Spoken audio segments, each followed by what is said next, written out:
I agree. that hate LeBron Yeah, I James agree with out of that. basketball Mhm. is totally fair.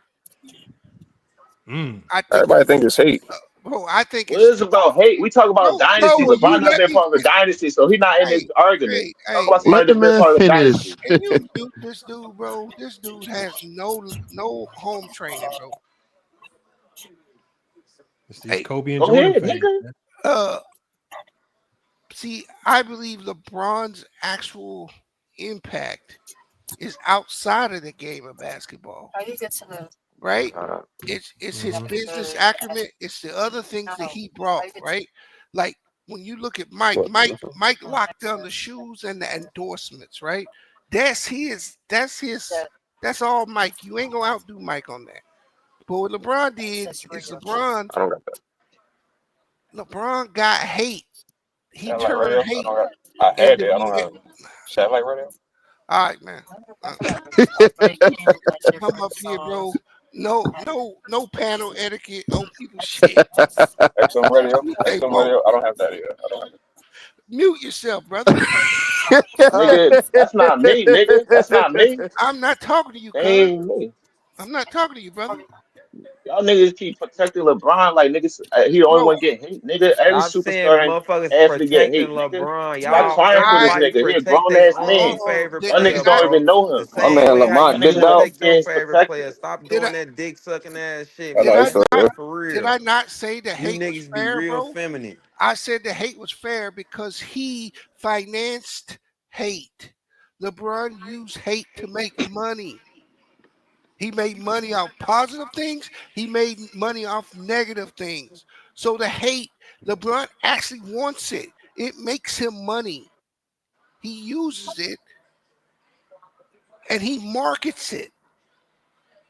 So I don't have a I'm glad you problem. said that. I don't have a problem with people hating on LeBron outside of basketball. He markets it. Outside of basketball, B. Yeah, I'm talking about like him as a man. He markets himself on and off the Anybody court. don't really talk about He LeBron a outside of basketball businessman like who that. don't market themselves on and off the Son, court. bro, niggas be I'm talking about sorry? Like shit that y'all have saying nothing to do stuff with like that basketball. normal No, people don't, that no, normal people don't know. Like he this is common absolutely sense. does. He's a billionaire. Of course he market himself. He Right, has to market himself. right. And he also markets hate. If you hate on LeBron, LeBron would Bro, take a that lot of hate niggas get and make hated, What do bro. money. y'all Lamar wait a minute, but what do Jackson, y'all consider Angela hate Reese though? get hated.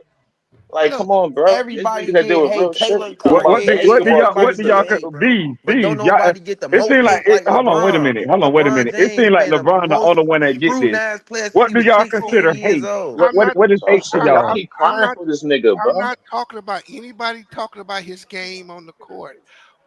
What I'm talking about is LeBron James took the Floyd Mayweather and a couple other people's playbook and he took it up 8 rungs. You say something bad, LeBron James makes tweets just to set people off because it makes him money. He You think LeBron James is worried about a check from Twitter or Instagram or some shit, bro? bro, bro, are you, Be He for does. real. Like, What He be you want for to does. real drink He with with you, does. bro? yourself, bro. It bro, anything that makes some money, he worry that, about it. that, That's that man, anybody. that man went online when he came to LA. Did he not drop it that he was coming to Blaze Pizza? Whether he showed up on time or not, This the who type of on, shit y'all bro, come up on here stop, and say, bro. man. See, this is the Bro, problem. it's You're niggas not, that deal with real life shit, bro. Come look, on. Bro, can We y'all let criticizing him This the type of basketball finish, shit niggas, man? y'all bro. This is come why up we here can't and Stop even get say. to crying y'all for this talking nigga, points. bro. have no conversation, bro, because Just let niggas Bees finish. I'm they gonna come to just you stuck next, on their CJ. I don't stance. care if you All right, disagree. my Just let fault, my people fault, finish. my fault, All my I'm my saying fault. is like take the Blaze Pizza situation. He went online. He dropped that he was gonna come to a Blaze Pizza place, right? That's that's that's the best marketing Blaze Pizza could have ever got. He showed up at one like an hour and a half after he said he was gonna be there. But all them Blaze pizzas, they took off. He owned part of the company. That's what I'm talking about. He uses social media and he uses things that people say about him to elevate himself. So if you hate on him, he will take it and make money on it. So I'm saying it's completely fair game. That's all I'm saying. Okay.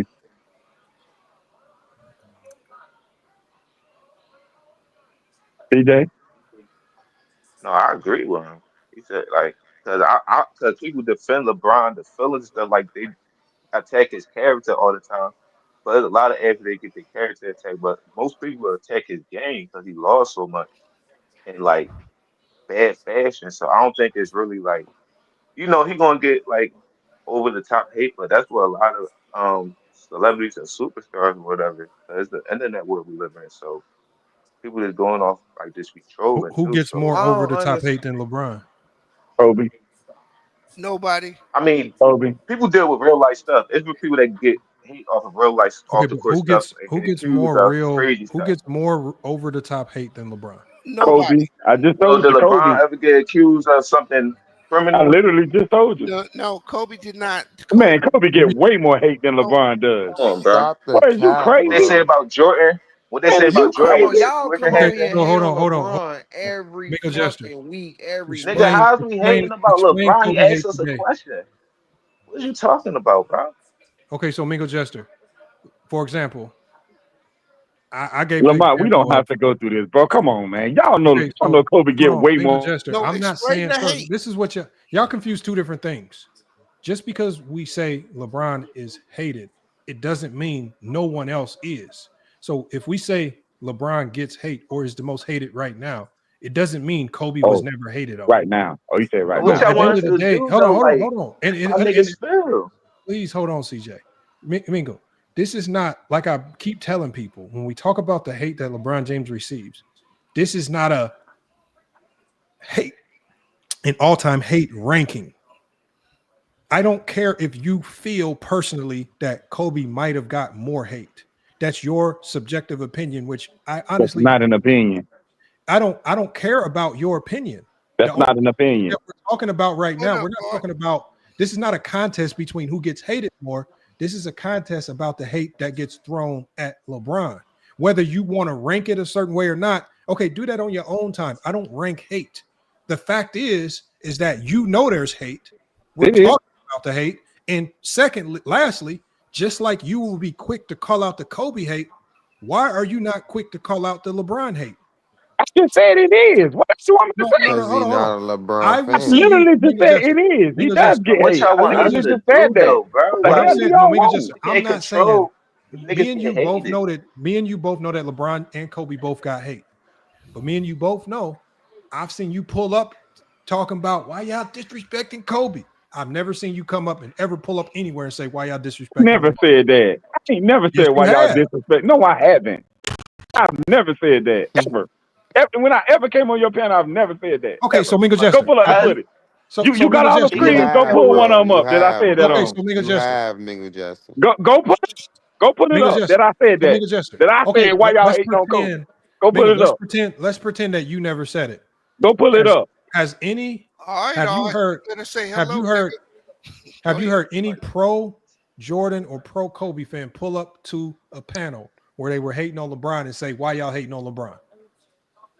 No. What do you mean? What does that matter? hey, So what? Who cares? the So fuck I what? want us to be the fullest police? Like, You what know, y'all Nothing talking about I about? hating. know. Kobe ain't got more hate than LeBron. You know how I know that, He Mingo? dealing with real life How you know? situation, not criticism, bro. Because Come on, this he dealing with real life situation.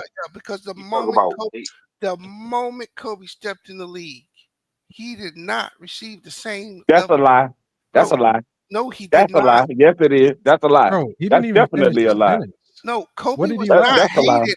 Yes, he was. Yes, he was. Why was You Kobe said Kobe was Kobe hated was from the hated as a time he rookie? stepped in the league to the time he retired. Explain Who why hated Kobe, Kobe as a rookie? explain What? that.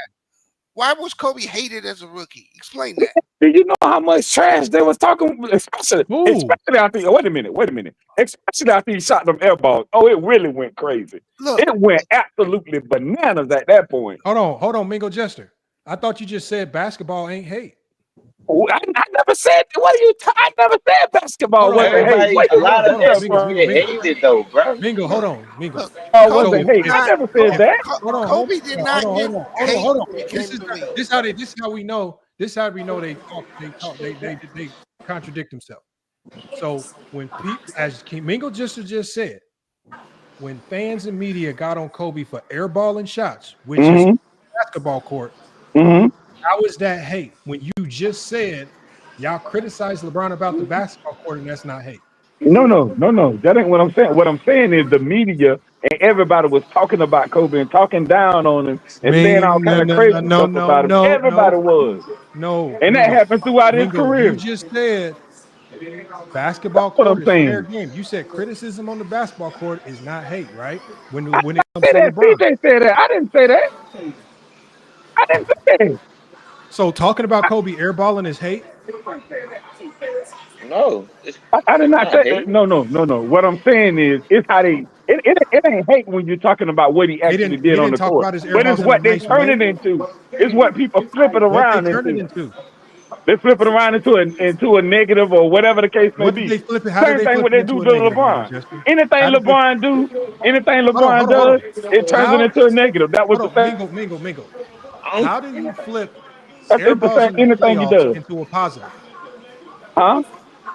If you said they flipped He Kobe's was airballs young. in That's how you could turn it into a if positive. He was hold on. young. That's how you could If turn it you into a said positive. if you said they flipped Kobe's Hey, airballs in the bro, can you playoffs into a mute? negative, how are they supposed to flip it I into a just positive? told you he was young. I just told you he was Okay. young. Are you saying that nobody said he was young? No, not really. Not too many people. Who? He airballed. He Who you airballed. That's all you heard. All the whole time. He airballed. He airballed. He shot 4 airballs. That's all you who said heard. that? Who said that? And, Lamont, don't act like you were living up under a damn rock. You Hey, know hey, who the hell said that. please, You I heard don't it know who said everywhere. it. background noise. Everywhere. Hold on, but that's hate. Oh my goodness, Lamont, come on, How is man. We talking ain't about doing Lamont, this, airballing like, bro. hate? We ain't doing this, man. Come on, man. Hold Seriously, on, now. Come on, now. Mingo. I'm trying to. First of all, Come on. I thought we all came to the conclusion earlier that what you do on the basketball court is fair game. But then when Kobe shoots air But balls, y'all call people that talk hate for about. LeBron, though. Hold on, Mingo. Listen to what I'm saying because you're avoiding what I'm saying. We just agreed earlier that things that you do on the basketball court is fair game. If people were, I don't care if they were teasing Kobe, I don't care if they were making jokes about Kobe. If they were talking about something he did on the basketball court, whether it's air ball, whether it's trip over your shoelaces, if it's on the basketball court and people are talking about it, it's fair game. Why is people talking about Kobe's air balls hate? But people talk about LeBron's, but when y'all same criticism to LeBron missing shots is not hate. Who said it? Who said it wasn't? That's what I keep asking you. You keep on going through the same stuff over and over. Then you'll ask me another question. I answer that, you'll go to something else. You keep moving around. You're not staying in one space. I don't answered everything you asked me. So, Mingo, what you're saying is Kobe's rookie season, he didn't get hate till he shot the air balls. Is that what you're saying? No. I'm just saying, even when Kobe first came in the league, remember Kobe was on the bench when he first came to the league. Yeah, Everybody was talking about that, number one. right. That was the whole thing. That was the whole like spectacle or whatever. Then when he shot the air balls, it got even worse. Then when he started playing with Shaq and everybody started talking about he got carried, that was a part of it. Then the whole Colorado thing. My It question was is just one thing Kobe after fans another. be making shit up. Kobe fans be making shit What up. they They make just be making for? shit I up. ain't making it So up. I'm It's lying. So I'm They be relevant. lying. making shit hey, up, bro. hold on. CJ can Kobe probably came into the league expected to be coming off the bench. It wasn't like they were hating on No, him because he he was did not. No, expected. you a Yes, he damn was lie. expected to come Hey, off the Sonny, bench. stop fucking lying. Kobe did not come in no league expecting to come. But you is a fucking lie. Stop it. Kobe done talked about that himself. Who said What are you talking about? Kobe? Who said Kobe was a Kobe starter said when it Jerry wasn't West said he fair wasn't? that Kobe said it wasn't fair that his contemporaries were playing and he was coming off the bench. He said that Who was himself. his Lying. contemporaries playing? Who was that? I'm not sending them. Who was that? Who was the Like, you just getting contemporaries? on here lying for no reason. Who was his contemporaries that were playing? Who'd you? Allen Iverson and them. Allen Iverson's not his contemporary. Allen Iverson played 3 years in college. What are you talking about? Nigga, Allen Iverson came out in the same draft he did. What are you talking about? But that's not contemporary. Kobe was a high school player. He was not expected to start coming out of high It school. is the contemporary if he came out in the same yeah, draft. but I was expected Doesn't to matter start if he over went Eddie to high Jones school. and I Nick mean, Van Exel. college. What are you How talking no, about? he Dwayne was not Wade went to expected college. to LeBron is his start. contemporary. Mingo Jester, So Kobe basically, Bryant coming out of high school in 1997 was not expected to be a starter. That's facts. That's not hate. That's Eddie fact. Jones Jerry was an West said all-star. this. How was he supposed to start over an all-star? 97. That's number one. Number two, when Kobe came out, him and Allen Iverson and them, Kobe said himself in that interview that he was expecting to play and that he didn't think it was fair that they was making him come off the bench and looking around the league, watching his other contemporaries Kobe play cannot. and doing what they was Kobe doing. cannot. And he Kobe was cannot mad dictate about if it. he plays or not. And he So said he was who mad said about it. Kobe was a starter outside of Kobe? Who else said Kobe was a starter outside of Kobe? You just said nobody didn't say that. What you said? Kobe said he wasn't expecting That's to what I'm start. saying. So Now how is you it moving hate it if to I something say he's else. not Your supposed to lying ass. be? Nah, you. Man, get the fuck out of here. Lamar, I got 2 minutes, man. You can talk to Mingo Jester when I'm done with my shit. Because I got no time for these little retarded kids who were fucking in special ed in fucking 1997 telling us some bullshit about Kobe, man. Listen, LeBron James is a billionaire. Is $1 million industry and hating on him because of Michael Jordan. Michael Jordan is the number one money generator in sports. So discrediting LeBron, hating LeBron is a part of the revenue for the Jordan brand. Just that simple. Very simple and plain. But I wanted to get back to shout out to 3P God, who's a GOAT James Kingdom member. First of all, you hit it on the hating on money. Kobe is the revenue of a LeBron brand. What's hating on Kobe? Where's the hate on Kobe? Listen, bro, we were talking about Kobe the whole summer. So Why? Yeah, No, but it was y'all were talking basketball about Kobe the whole summer. Y'all were talking about Kobe the whole summer because y'all can't take Gilbert Arenas telling y'all he was a sidekick. Y'all can't take Tracy McGrady say he can win championships with Shaq. Y'all the ones who can't take Shaq say he can win 6 with Curry. Y'all the ones that can't take Bleacher Report putting Kobe 11th. Ain't nothing to do with nobody else. Nobody care about what y'all think about Kobe. nobody got a problem with it. That's an opinion. If they feel like it and somebody responds to it, Why? that's So how why? they So why you feel. care about people's opinions for? You the one who said that. Why you care what people's opinions are? No, I'm Why do you saying care? be consistent. If you saying they trying to elevate the It's not Jordan brand, consistent. say they Where trying to I'm elevate asking you, you LeBron be brand consistent. too. Which one of those comments was hate? Which one of those Because things was Jordan considered brand hate? better than LeBron brand, so he ain't got to look down to I don't LeBron care brand. about brand, but Why brother, I'm Jordan got to asking worry about? you, what is hate on Kobe But that is why Jordan equivalent to the fans hate got to on worry LeBron? about LeBron fans though? Oh wait, Why Jordan fans are worry about people LeBron fans? hating on Vanessa Bryant for dating somebody else after Kobe Bryant's death? Is anybody saying anything about that? That's why I said a lot of people get hate. That's the part No, of the I'm world. A asking lot of you, people is hate y'all, anybody making bro. lives Y'all about get Vanessa? Get the fuck out of here. Let's continue the conversation, Lamont. These niggas don't never want to talk basketball. These niggas always want to bring up some bullshit. So here we go. So like I was saying, if 3P God is saying the 2015 Warriors was not a dynasty in 2015, and you asked him when did it start, he didn't want to tell you it started in 2015. He wants to say it didn't start in 2015. Okay, that's fine. They weren't a dynasty then. My question would have been for him is, if Kevin Durant never goes to the Warriors and they don't get that dynasty, but the Cavaliers win 3 in a row, did the Warriors beat a dynasty Cavaliers team? That would be a good question. The answer would be yes. I mean, obviously, Bees, but you would be Okay. yes. But I know, Bees, to you it would be yes for sure. But Yeah, but they again, were trying to get around the fact that dynasties just don't appear out of thin air. It has a start and it has an end. Exactly. And they were trying to wiggle themselves around the fact that it started in 2015. I don't care how you slice it. I don't care how you try to fix it up. It started in 2015. And if you want to say it ended in 2022, I'll give you that. But I would say it ended when KD left. Right. And I would even say that. I would say the injuries ended it. Man, it ended with the GOAT in 2023. Let's continue. Okay, go ahead, Lamont. But that's what I'm saying. It's just like they It all have ended a with the starting GOAT. The dynasty ended when LeBron beat them in 2023. That's how you end the dynasty, by getting beat. Just like every other dynasty. You get beat. You got beaten. Well, actually, if you go back, didn't they have 2 years of injuries? But they count that 2022 championship as a part of the dynasty. So you can't say that 20. But I know I'm saying in 2020 and 2021, didn't they have 2 years of injuries? They lost in 19. I don't count 2022 as part of the dynasty. They lost in 19. I mean, I know what you're saying, Lamont, but they no, you're right. They did. Yeah, they lost the injuries in 2020. To me, that's when it ended. And that's when the injuries hit them in 19. Clay was out all of 2020, right? Yeah, it was. Yeah, it stopped the dynasty. The Toronto and the injuries killed the dynasty. I mean, but I'm just saying they count 22 as a dynasty. The Zesty Jeffries, the LeBron haters, they count 2022 as a part of that dynasty. That's how they say Curry has the era. This is why it's Curry's era, because of 2022. Because remember, after 2019, Curry was not nobody's favorite. It was Kevin Durant. It wasn't until the Warriors won in 2022, all of this about Stephen Curry changed about Stephen Curry. So they use that as him having a dynasty in LeBron's era.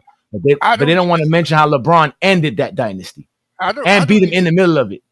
I don't even think they weren't saying it was a dynasty, hey Johnny. I think that's no. I didn't say it was in a dynasty. I was saying they weren't praising Stephen Curry after 2019. Right. And I think when he got that MVP, that rubber stamped him as like legitimate all time, right? The MVP in the finals stamped him in 2022, right? Well, I think that's Curry individually, his legacy. That's what I'm saying. That's what I'm saying. They changed his legacy after 2022, but they made it with the dynasty. They added the dynasty. They put the 2018 and the 2017 Warriors in that. That's the whole point. Like, but after Curry won his third title and matched LeBron in 2018, nobody was saying, "Oh, look at Curry has the same amount of championships as LeBron." They were saying KD is the best player in the world with 2 championships. Even though LeBron had better. That is true. I do remember that because they were putting KD over. There were a lot of people trying to put KD over LeBron. Yeah, and it wasn't until KD lost in 2021, and then in 2022 happened with Steph. They were like, now they made it seem like Steph was the dynasty leader from the beginning, when in reality, for like 3 years they were praising Kevin Durant. But that's what the Zesty Jeffries do. Either way, I just wanted to come and say that you can have your little Kobe fans back up because they're not man enough to put Kobe in front of Mike. So I don't respect. Go James Kingdom. I don't want nobody else to answer this question for him. Please don't answer this question. Please do not answer this question. What team was Kobe drafted to?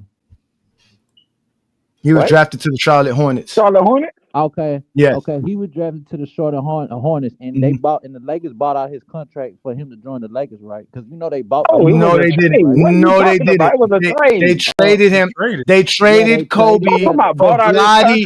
They traded Kobe Bryant for Vlade Divac. They didn't even want. Yes, and they didn't even want Kobe. They didn't even want Kobe. They didn't want him. They didn't want him. That's the worst mistake of their life. Let me finish. And they spent money. Look how they turned out. Look how Kobe turned out. They didn't spend no money. You don't spend money on a high school player. Let me finish. Stop lying. Don't finish. You're lying. They didn't spend no money. You're lying off the top. What do you mean they bought out his contract? Nah, they didn't buy. You're gonna buy out. Let me finish. Let me finish. Well, I'm not gonna stay for this line. Peace and blessings. They spent money. Who spent regardless to get the trade?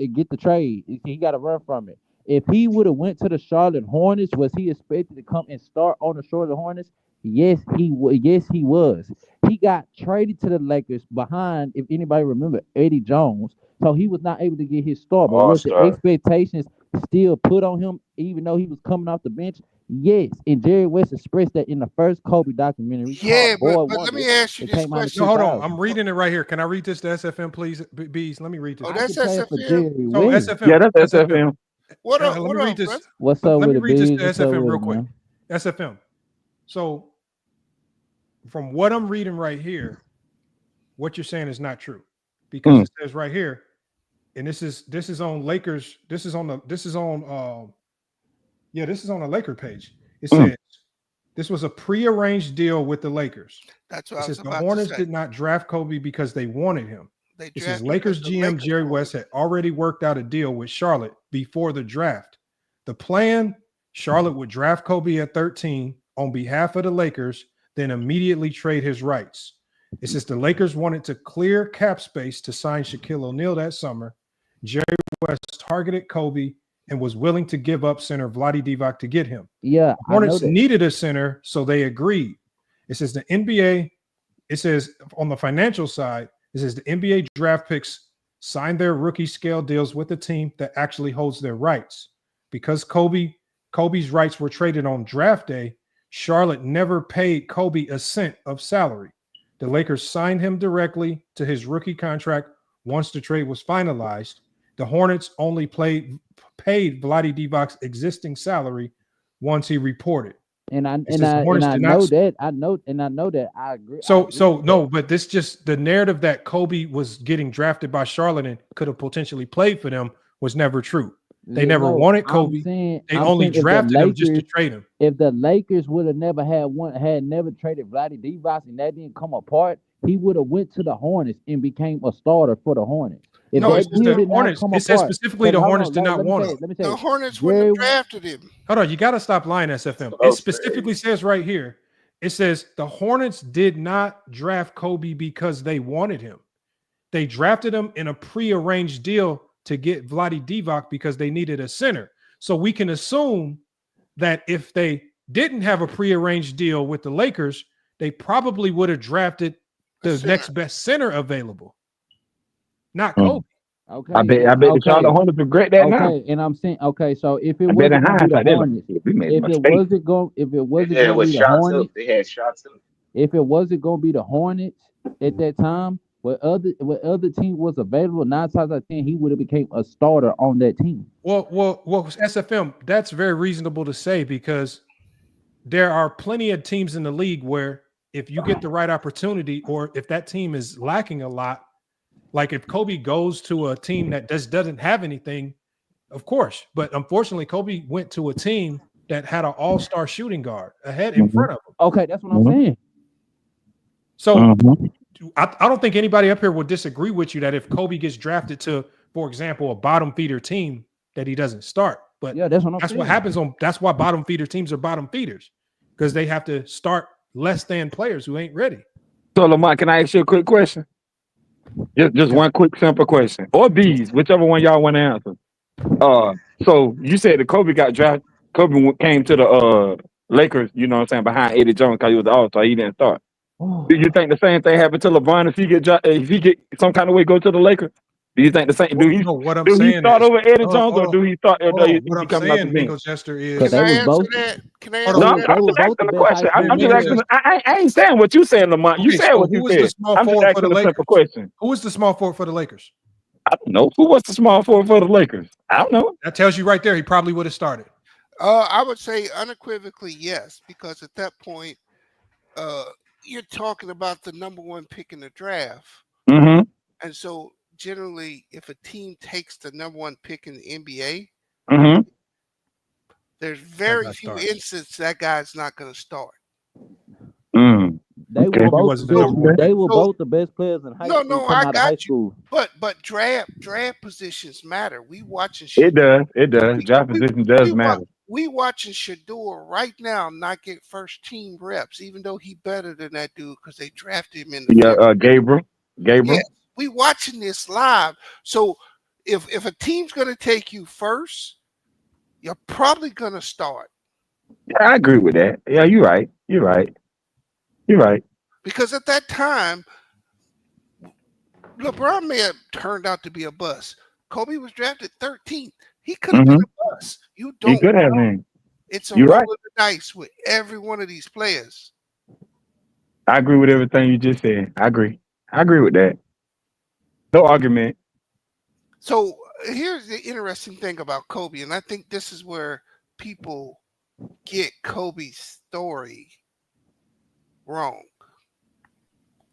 Kobe is immense talent in the NBA, one of the greatest players to ever play.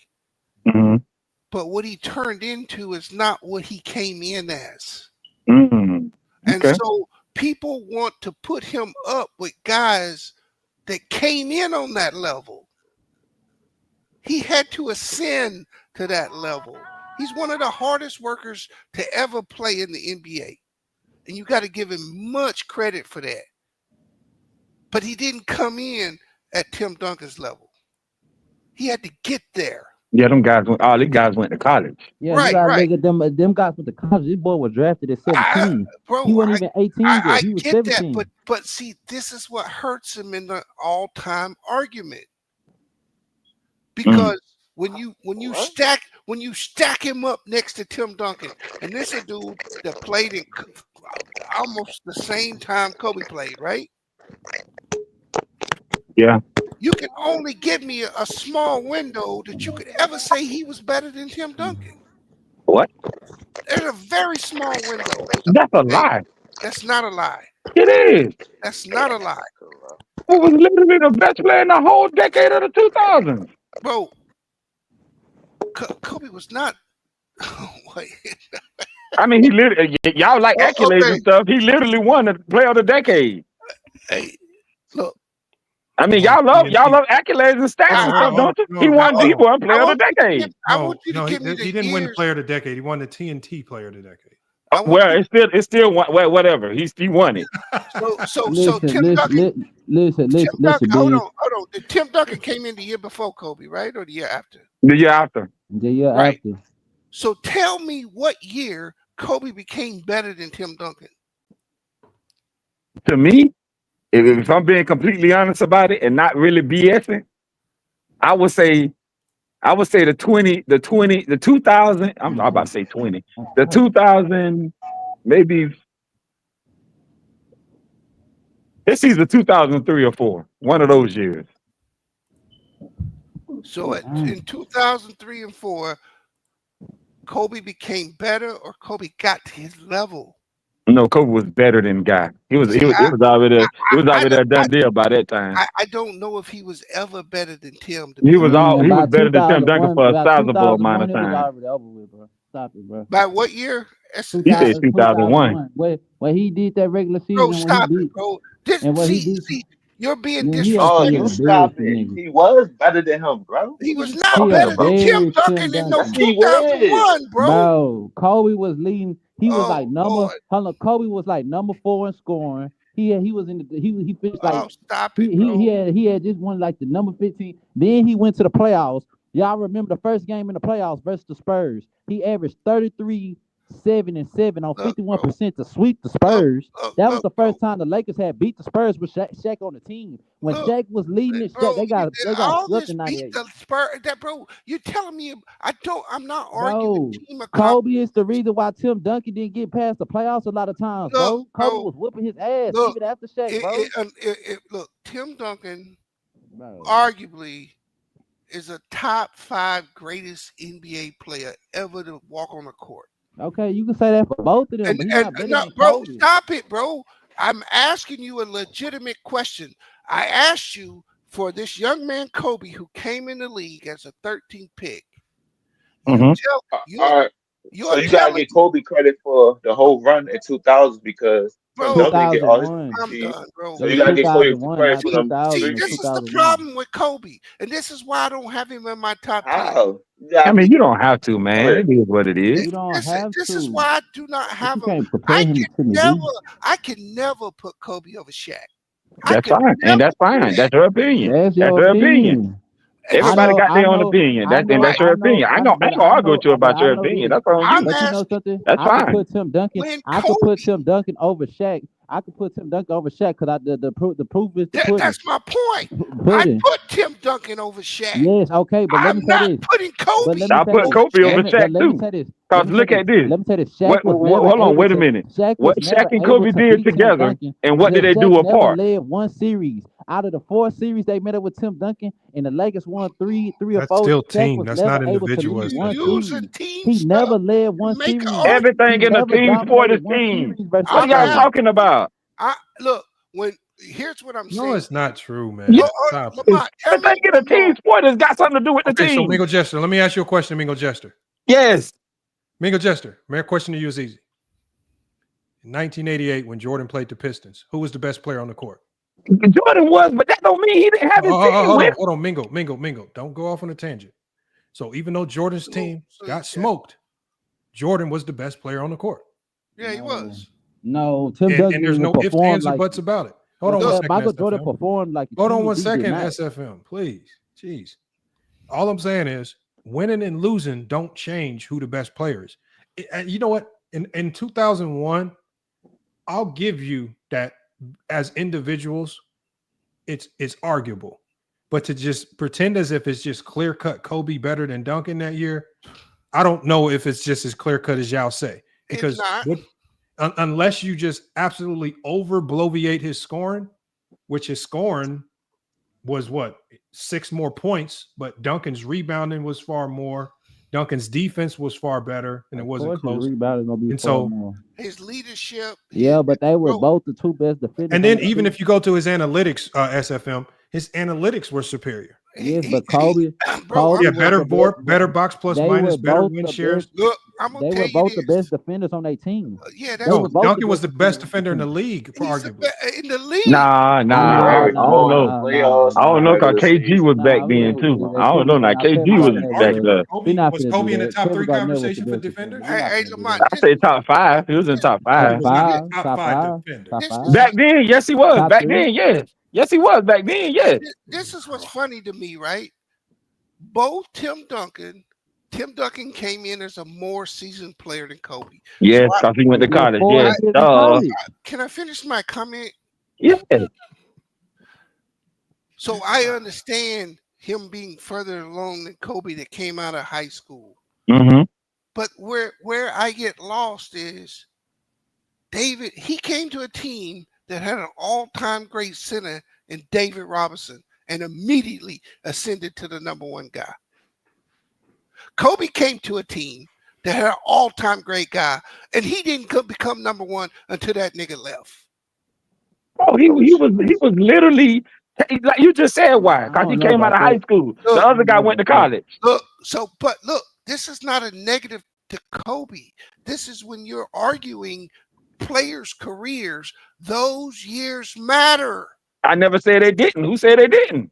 What about the? Who said they didn't? That's all I'm saying. Nobody said they didn't. And wait a minute, B. This the crazy thing about it. Those years that we discussing right now, all those years that we discussing, Kobe first like 3-4 years that he was in the league that we're discussing.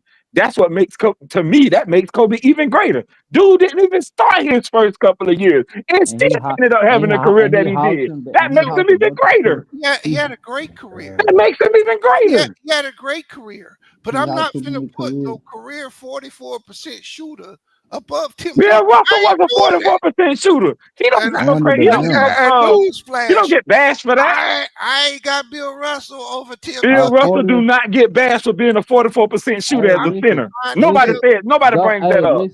Nobody brings that up. Bees. Back then, if you was a shooting guard, there was a shooter. A lot of guards. I don't know if you look at Vince Carter, even Ray Allen. Paul Pierce. Allen ain't shooting no. Do you know Paul Pierce shoot lower? Do you know Paul Pierce shoot lower from the field than Kobe? And that's not nothing against them. These dudes were shooters, though. First of all, you can't compare. Paul Pierce ain't in this argument. I know, but you're talking about when you talk about field goal percentages, you can't compare guards' field goal percentages to a big. You can't look and say, you can't go look at LeBron field goal percentage. Let's say his shit said 47, but this center that cut up under the rim, his shit say 47. That shit look bad. Okay, bro. I mean, nobody never brings up Bill Russell field goal percentage when they talk about Bill Russell. They just rank him up there and that's it. So no. Let me ask you a question because everybody acknowledges Allen Iverson's greatness, right? Mm-hmm. But he's a career 43% from the floor. 42.5 to be exact. Mm-hmm. He was a shot chucker. Is that not been his label? That's what they say. They 1 percentage point apart. If I put him next to Michael Jordan, they 6 percentage points apart. Do you know how big that is? Mm-mm. But Kobe true shooting percentage was above average though for that era. That's an ocean, bro. But Kobe true shooting percentage. Hold on, wait a minute. I'm talking about his contemporary Michael Jordan. If you look at Michael Jordan, you just said you weren't talking about Paul Pierce, but you bring up MJ. No, because he's an all-time great player. Okay, on their level, I'm putting Kobe in that room. See, I'm not hating on Kobe. I'm just saying that there's players in that room that get the seat first. Yeah, and y'all put don't get a seat. And y'all put Bill Russell in that room. Most people put Bill Russell up there in those rooms, and he shot the same thing Kobe shot, and he was a center. That's because he got What is 11 Michael Jordan? championships and was the Hey, greatest defender in Yeah, NBA but history. so his field goal percentage don't matter, Yeah, he the but greatest Kobe's don't defender in do. NBA history. You see Yeah, how that? You see how weird that is right there? I think Michael Jordan shot 50%. I'm not talking about Mike. I said Bill Russell. Bill Russell shot the same percentage that Kobe did. Bro, why do you argue stuff that nobody's arguing? Kobe gets graded by his field goal percentage because he's a scoring guard. Bill Russell gets graded by winning in defense because he was defender and rebounder. So Bill Russell got bro, can y'all Lamont, there's no excuse for somebody to be shooting 44% and they play under the rim. That's bro, horrible. man, That's I don't I care, get it. man. Like, I get it. I get it. I get it. I get it. Okay. At the end of the day, you know at the that, end and of I the know that, day, bro. That's lame as hell, Lamont, by the way. That's a weak ass argument. Hold on, it's not a weak ass Yes, argument. it is. That's you weak don't as never hell. hear me running around. Like, if B says that the field goal percentage is the separator for him, why do y'all get so caught up in it? That's B's criteria. I bet he got Bill Russell in the top 10, though. He just said he don't. I don't know where he So has. you ain't got Bill Russell in the top 10, B? Why can't somebody prioritize efficiency in their criteria? You ain't got Bill Russell in the top 10? Jesus Christ, man. Y'all act like everybody got to see Kobe in the same weird lens that y'all do. Not everybody see him that way. It don't matter. I see it because Kobe performed. He Y'all be already showed capping his is what y'all be doing. Cap is cap. You really act like we didn't watch Kobe play? You get mad because we rank Kobe. So we don't want y'all approval though. We ain't ask for y'all matter, approval. man. Like I think y'all lose. Like this is where y'all be losing me. Bees gave his reason. Bees alluded to efficiency. That's his criteria. Why y'all cry about his criteria? I'm not crying about it. I'm just saying. I'm just saying. What? I didn't even say nothing about it. Bees, what do you? Don't you got Bill Russell in your top 10? My argument, and then at least Bees is willing to give criteria and rankings. Half y'all don't even got criteria and rankings. Keep bringing other players into arguments. Nigga, you just brought up MJ. Because he's a direct. What are you talking about? He's a direct comparison to Kobe. Is he not? You just brought up MJ. It is another shooting guard. You just said we bring up other players, and you brought up another player. What are you talking about, man? My argument was this. When you ask me who the best player of the 2000s is, I don't know if it was Kobe. It was easily. It definitely wasn't. He accomplished more in that era. He accomplished more in that time span. Go look at the stats. He accomplished more in that area, or everything that's considered. So what you're telling me? If you're telling me Scottie Pippen accomplished more than Akeem, if you go by chips and playoff performance and all this, but you ain't gonna ever say that. No, wait a minute. Whoa, No, so now wait a minute. hold on. That's a Wait a minute. So wait a minute. I thought we were staying right here. Now you going to other players? See how you do? See how you it's do? over. It's over. It ain't over. You're not even following his own rules. You said not to go to other players, but yeah, he go to other players. It's over with. Like what we doing? It's over with. I would never. It's not over with. Mingo, What are you talking about? I would never say that Scottie Pippen is better than Akeem Olajuwon. I would never say that. I said accomplish more. I'm talking about with the everything total. I'm talking about everything. What did he accomplish? Everything total. What did he accomplish? I mean, Kobe literally led the 2000 decade in points per game. Scottie Pippen on a level. Like what? So it's scoring. So it's scoring. Basically, like every Kobe chart, y'all niggas go to scoring. This is my problem. Oh, it's not well, ain't that a part of the game? Is scoring not a part of the game? Kobe three. Kobe. He said the decade. Kobe three-peat with the 3-figure without shit. How did Allen Iverson finish? What's Scottie Pippen do? Look, you niggas come up here talking about Kobe scoring. How does you brought up Scottie Pippen. How did Allen Iverson do what? How does he have more scoring titles? Jordan got more than LeBron, but some people still say he the GOAT. What that matter? That don't matter. We're talking about a decade, right? For some people, that don't matter. I'm asking. He got more scoring titles than a lot of people. LeBron, he got more scoring titles than LeBron. Is he better than LeBron? I'm asking you a question. Like, what does that matter? Like you just told me, what does that matter? And y'all just hear the question first. We hear them. We just answered it. Don't. I don't even know the question. How the hell you know it? I know they cut me off. They said it. He says, I got more scoring titles than wait. Oh my God, bro. Go ahead, bro. When you just automatically say that he was the best player because of scoring, I gotta say, wait a minute.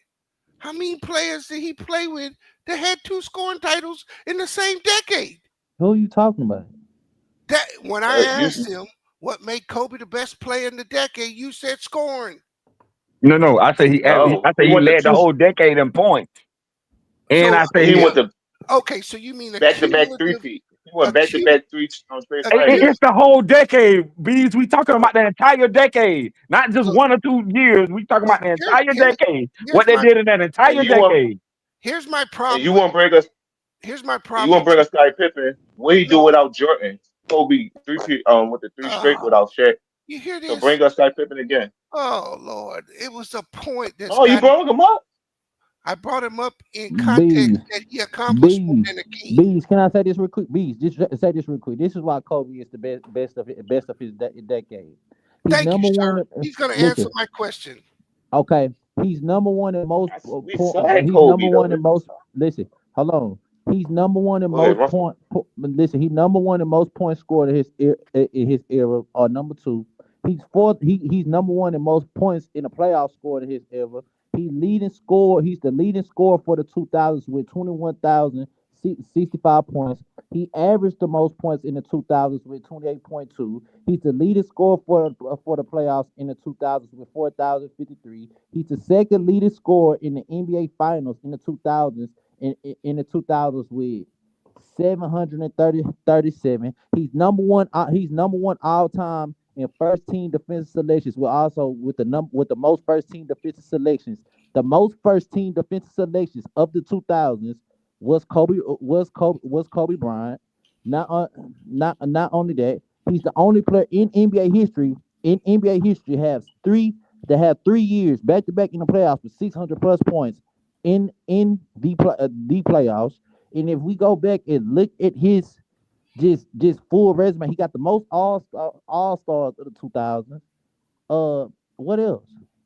He doesn't have the most defensive selections of the 2000s. No, he has the He said most first team. He said first team. This is what I said. I said he has the most first team all defensive selections. Most first team all defensive selections in the 2000s. He's number 2 all time behind Tim Duncan in total defensive selections. But he's number 1 all time in first team defensive selections, tied with Kevin Garnett, Michael Jordan, and Gary Payton. But he's number 1 all time for his era to have the most first team defensive selections. Yeah. Okay, so hold on, SFM. So we play that we play that game, all right? So let's just do the reverse with Tim Duncan. Tim Duncan in that decade got more MVPs. Tim Duncan in that decade got more all NBA selections. Tim Duncan in that decade got more all defensive team selections. Tim Duncan in that decade was 10-time All-Star, right? If we go down, we could just play the same game.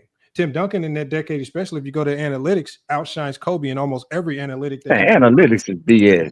Hold on. But Mingo, see, when I'm talking, everything is BS. When SFM is talking, even though I don't feel like a lot of the things he said was relevant, how come that's not BS? So at the end of the day, you go to Tim Duncan. He don't have Tim the most Duncan. All-NBA. Hold on 1 second. It ain't about having the most, because we already know having the most don't make you better, because if having the most make you better, all you silly motherfuckers would have LeBron as the GOAT. So we know that having the most, especially these stats, don't make you better. Please hold on 1 second, SFM, while I finish. Please hold on 1 second while I finish. So again, if we go to every impactful analytic that alludes to you being the most impactful player towards winning, whether it's box plus minings, whether it's defensive win shares, whether it's offensive win shares, every analytic Tim Duncan shines in, especially over Kobe. Spurs, if you can continue going down for the record of consistency. They never missed the playoffs in the 2000s. Kobe did, right? Spurs won 50 games every single season of the 2000s. Kobe didn't do that, right? Duncan anchored a top 5 defense every single year of the 2000s. Kobe didn't do that, right? Only superstar who made elite impact from 99 to close to almost 2010. Kobe did not do that. At the end of the day, I can run down the list of a whole bunch of silly stuff. So like what I'm saying, SFM, is y'all paint this picture as if it's Kobe and it's not close. I can paint a picture for Duncan.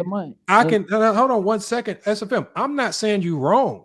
I'm saying Bees ain't wrong for selecting Duncan. it's wrong for y'all to pretend it's not close. Okay, Lamont, and I understand that. But then when you look at it There's no what you look, man. I understand understand that you can go endless stat after endless stat after endless stat. You can do the same thing for Duncan. Okay, but let me go in. You said the all NBA. No, I don't want to have a Duncan Kobe debate. No, we're not. No, this is you acting like Bees is wrong because he selects Duncan when anybody can. You can easily make, because remember SFM, you are real big on 50-win teams. And Tim Kobe Duncan had the most 50+ win team of all time. Tim Duncan led a 50-win team every single year to 2000. Kobe beat the most in NBA history. No, hold on. Tim Duncan led his team to 50 wins every single year to 2000. Kobe beat those teams in the Kobe playoffs. do that. So, look, I'm not SFM. What you're trying to do is you think I'm arguing with you. All I'm saying is we can go tit for tat with little side facts all day. It don't mean nothing. The point that I'm making, SFM, is that it is arguable. It is not clear-cut Kobe just because you fell in love with how he scores the basketball. What if Beast fell in love with how Tim Duncan plays defense? I fell in love with Kobe whole game. I know, bro. I know. At the end of the day, for you to pretend as if it's Kobe and it's not close is a lie. Because for the same standards that you're using, by these same scoring metrics that you're throwing at us, ain't nobody running around saying Alex English is the best player of the 80s because he led the 80s in scoring. Okay, I threw defense at you too. It wasn't just bro, you cannot throw defense as the best defensive player of that decade. Okay. Are you slow? Hold on. What are you gonna throw defense at the best defensive player of the decade? No. And that's the best scorer of the decade. I'll give you that. If Kobe's the best scorer of the decade, Tim Duncan's the best defender.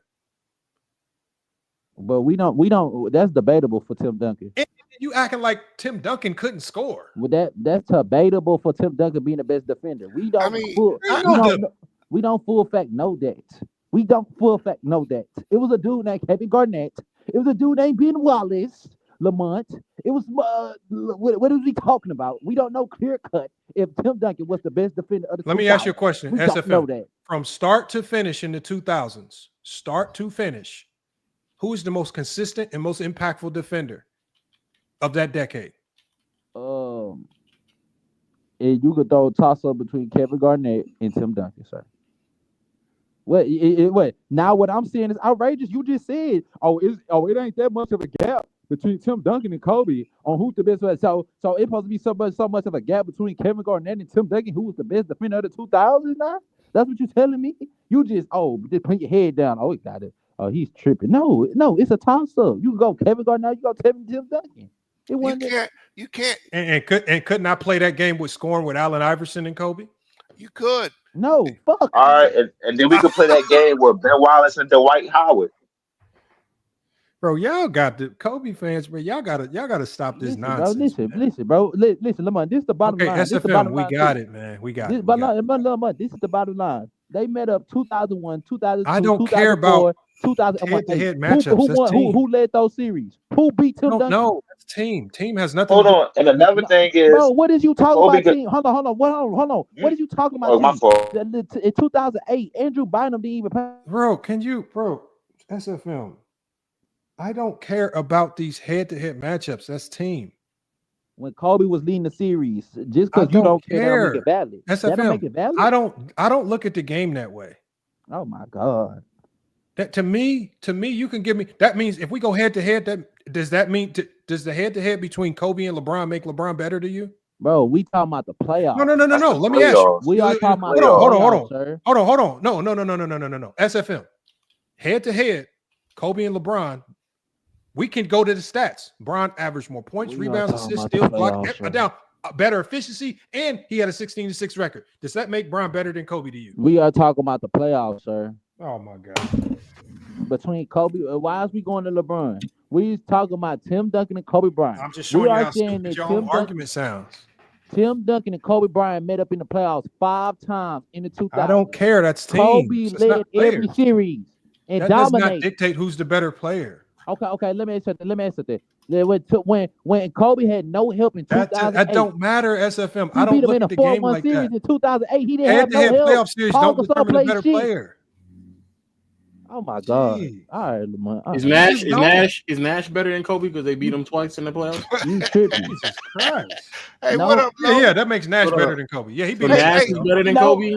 Nobody just said that. See, Ayo, you coming in here late. We already said all the bunch No, of other no. things. Answer the question, This just an SFM. extra add-on. No, SFM, answer the question. I said this is just an extra But add-on. does it matter though that Nash beat him twice in the playoffs? Ayo, did you skip past everything else I I heard just everything said? you said. I'm asking the question Okay, again. no, you Does it didn't. matter that Nash Ayo, beat him?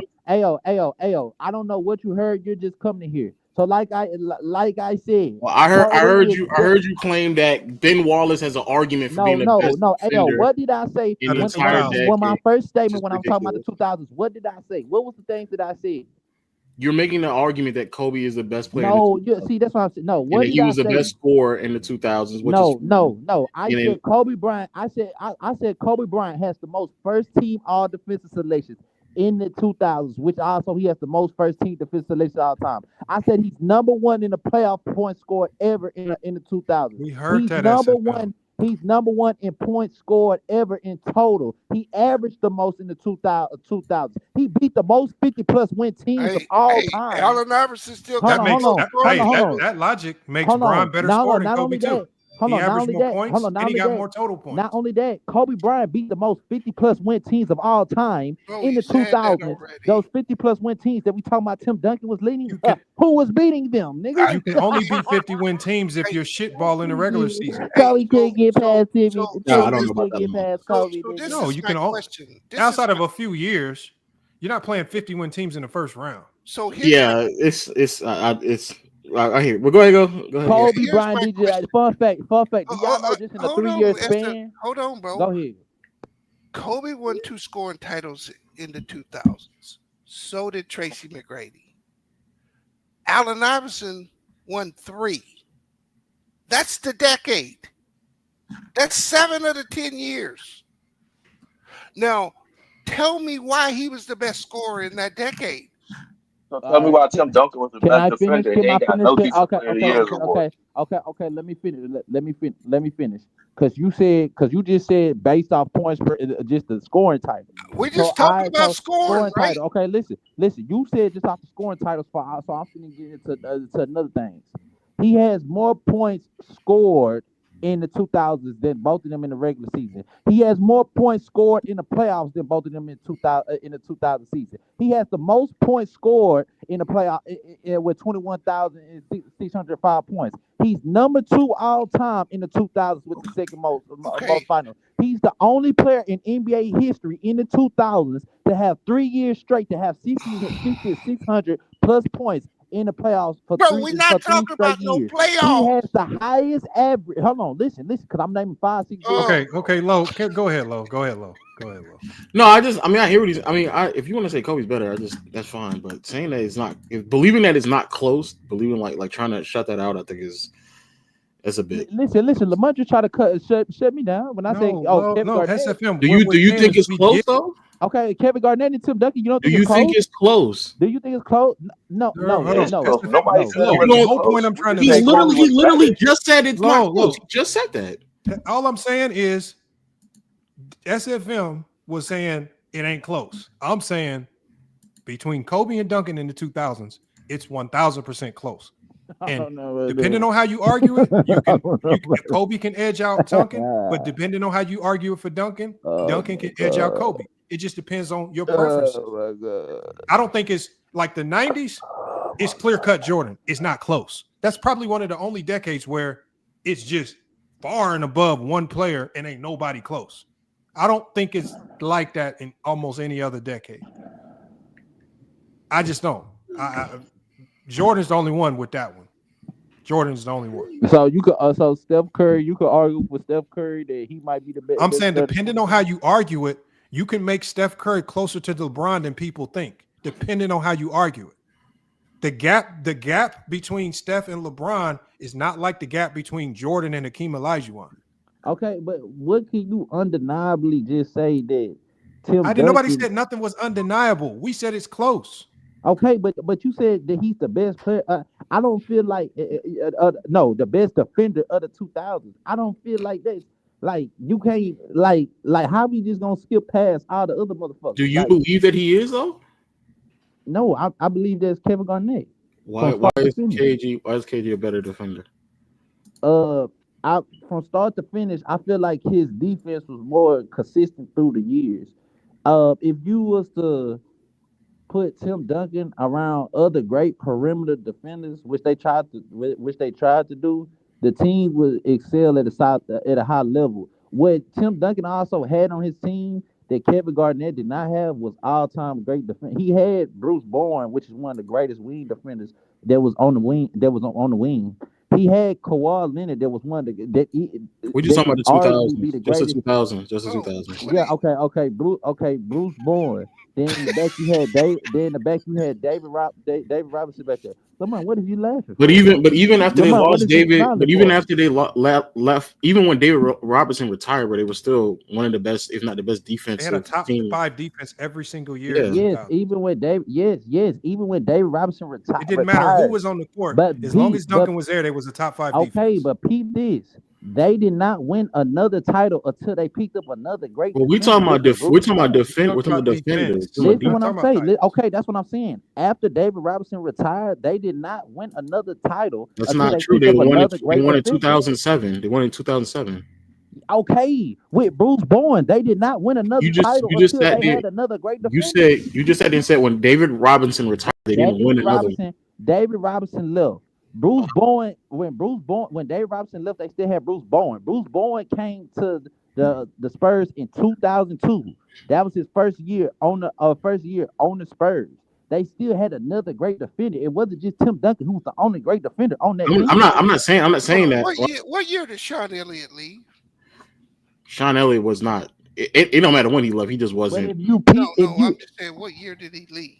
I think maybe 2000. It's just like when Bruce Bowen left. They did not. With the Spurs did not get back to the finals again until they picked up. They were still a great defensive team even after he left though. They was, but they did not have no deep playoff success. They didn't. They had to pick up another great wing defender. They didn't even get it back to the conference finals after Bruce Bowen left. But the reason why they weren't making deep postseason runs wasn't because their defense fell off. It's because offensively, Manu and Parker weren't good enough offensively to lead them because they were still always a top 5 defense. Manu and Parker wasn't great offensively enough to lead them.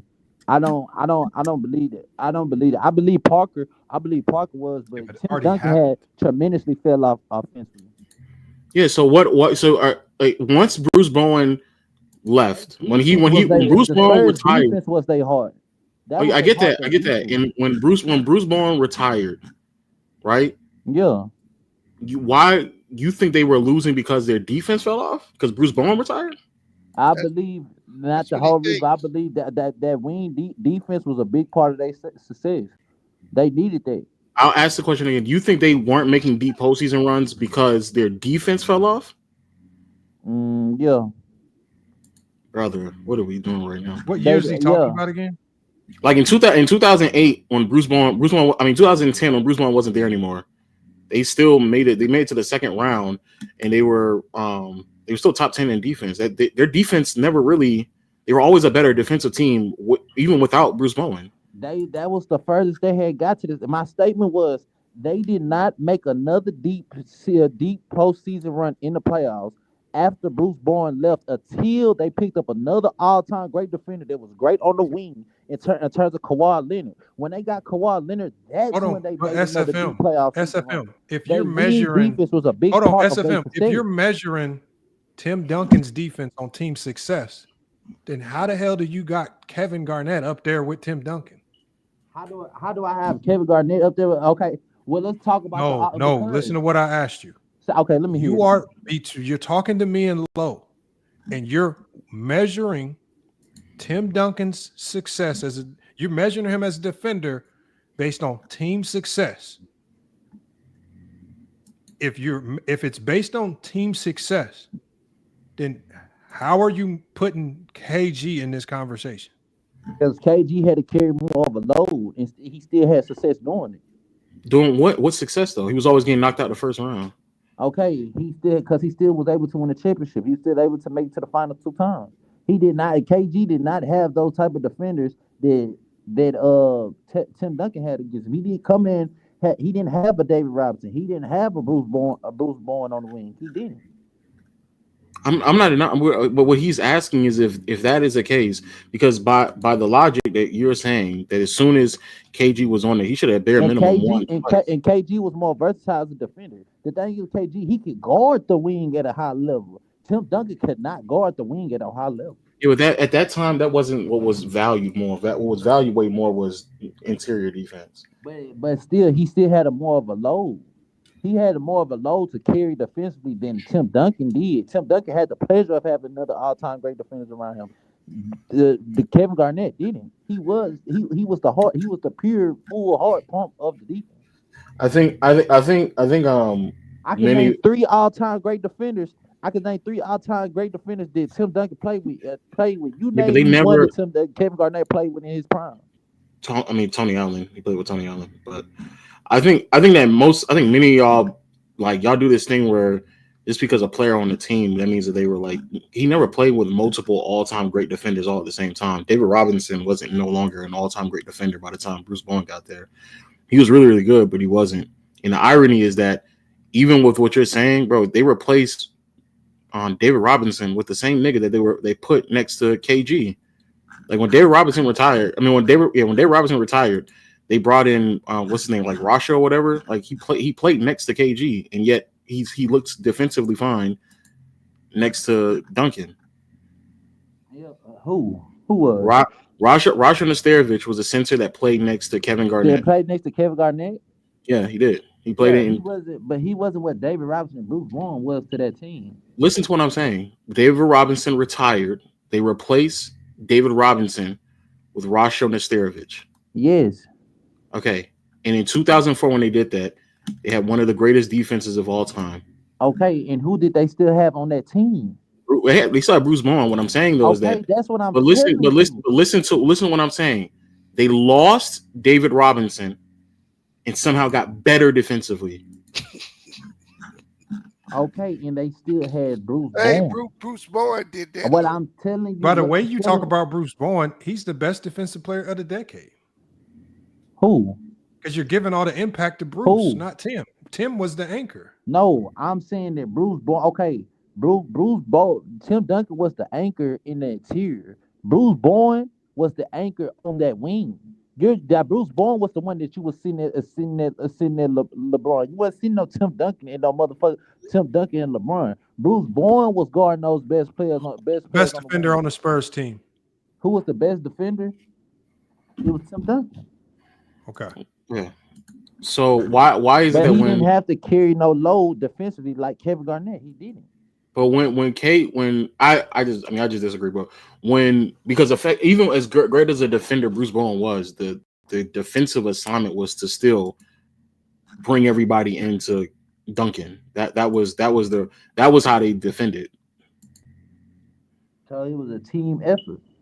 Yeah, the team identity was to funnel it into Duncan. Okay, and that's what I'm trying to say. It was more so of a team effort. Kevin Garnett had another load that he had to carry that wasn't just based off more so off a team effort. If the team's identity is to just rely on Duncan defensively, yeah, in the interior, because you couldn't depend on him on the wing. He can't guard shit on the wing. Tim Duncan couldn't guard nobody on the wing. He was a horrible defender going on the wing. Everybody know that. He was unreliable on the wing. Kevin Garnett wasn't. That's fine, but they not like as if like they were always had KG on the perimeter or some shit like that. No, but you could send him out there. You could, but that's not how they did it most of the time. Most of the time they had Garnett on inside the paint, roaming around. That's what they had. They had both of them playing very similar roles and responsibility, right? So if that is the case, and again, what we're trying to explain to you is that before Bruce Bowen got there, they were a great defensive team. Yeah. Bruce Bowen gets there, they're a great defensive team. David Robinson retires, and they not only become a better defensive team, but they are objectively speaking one of the greatest defensive teams the league has ever seen post Bill Russell. That 04 Spurs team, statistically, It's just one of the best defensive teams ever. They lost David Robinson. He did that, and they put the center that played next to KG next to Duncan, and they still did that. Yeah, and I'm saying that it wasn't just Tim Duncan that was. No one's not saying it's just. No one's not saying it's just. I'm saying I credit the Spurs for that, but that wasn't just no whole Tim Duncan load. So why couldn't Garnett do that? The best wing defender at that time? Yes, Tim Duncan was probably the best defender at that time. If you want to debate that for Kevin Garnett and Tim Duncan, I'm gonna say 2004 Kevin Garnett was, but the best wing defender at that time was probably most likely Bruce. So Bruce Bowen was a better defender than Kobe? Hello? Bruce Bowen was a better defender than Kobe? Bruce Bowen, we go Bruce Bowen or Ron Artest. Was Bruce Bowen a better defender than Kobe? Was Bruce Bowen a better defender than Kobe? Was Bruce Bowen a better defender than Kobe? 2000? Yeah, probably. So Kobe wasn't the best defender at the wing. 2004, no. He just killed his whole argument. From what you can say from 2002. But who said that Kobe was the best defender at the wing? No, I'm just asking. I'm just asking. I never said that. So is Bruce Bowen the best defender, best wing defender at that time? In 2004, it's either gonna be Ron Artest or Bruce Bowen. Let's extend it from 2002 to 2008. Who's the best wing defender? 2000 to 2002. 2000 to 2002 was Kobe. No, 2002 to 2008. Who was the best wing defender? Probably Ron Artest. Yeah, Ron Artest was the best wing defender. Ron Artest was the best wing defender. Okay. That was the best wing defender. What?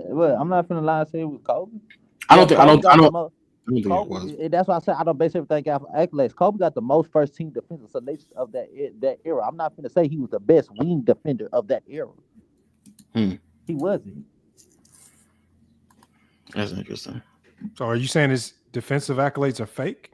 No, I'm not saying it at all, because before 2014, all NBA selections, all NBA defense selections was voted amongst the NBA GMs and the NBA coaches. So how they voted him into that is how they voted him into that. But from 2000 to 2002, Kobe Bryant was the best wing defender in the league. 2008, just the year 2008. No, I'm saying from 2008, Kobe was the best wing defender in the league in 2008. Just the year 2008, just 2008. He was not better. He was never better than. Whoa! Stop it. In 2008, Kobe was the best wing. Come on, man. He was the best wing defender in the league. Hold on. Yeah, I think you need to stop and really think about what he was. Probably Ron Artest, bro. I don't know, bro. Ron Artest to me was the best wing defender of that era. Period. You feel me? And then, but the top three is Ron Artest, Bruce Bowen, and Kobe. Kobe's a better wing defender than Tayshaun Prince? Yes. No. Yes. Stop it. No. Don't do that. Don't do that. Yes. Tayshaun Prince was being employed to straight up shut down players. Yes, he was. Wow, that's news to me. I didn't know that. You tell me Tayshaun Prince best years defensively. From his sophomore year to 2009. I don't know. What year he got drafted? They was deploying Tayshaun Prince almost single-handedly on LeBron at times. Yeah, they were just saying, "Yo, Tayshaun, go guard LeBron, T-Mac, Kobe," and he would probably the only player in the league that could do that. And it was the same thing like y'all just said. Just said for Tim Duncan. You knew that Ben Wallace was down there. The whole game plan was for LeBron. They were gonna push him to the paint. You had to have Bruce Bowen guard him. He gonna make him drive to the paint. It's the same type of game. You still had Ben Wallace in the background. I don't recall Kobe playing with another all-time great defender until he got Ron Artest. Name me another all-time great defender. 9 times out of 10, Kobe was always the best defender on his team for the Lakers. Well, 2000 career, he was the best defender on his team for the Lakers. It's not debatable. 2007, for nobody else.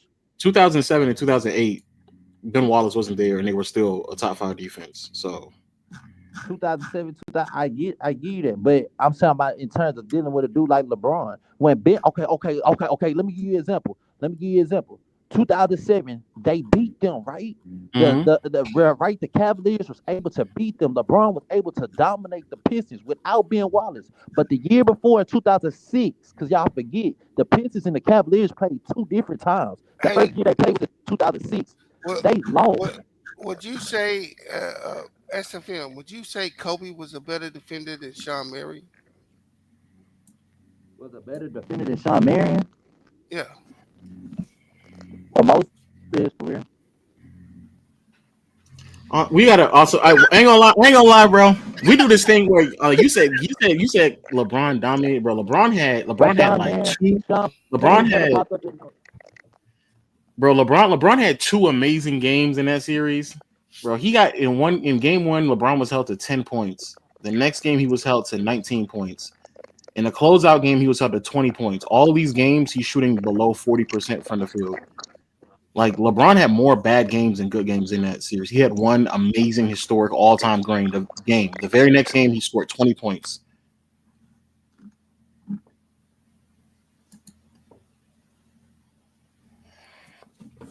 Bro, Tayshaun Prince was y'all be.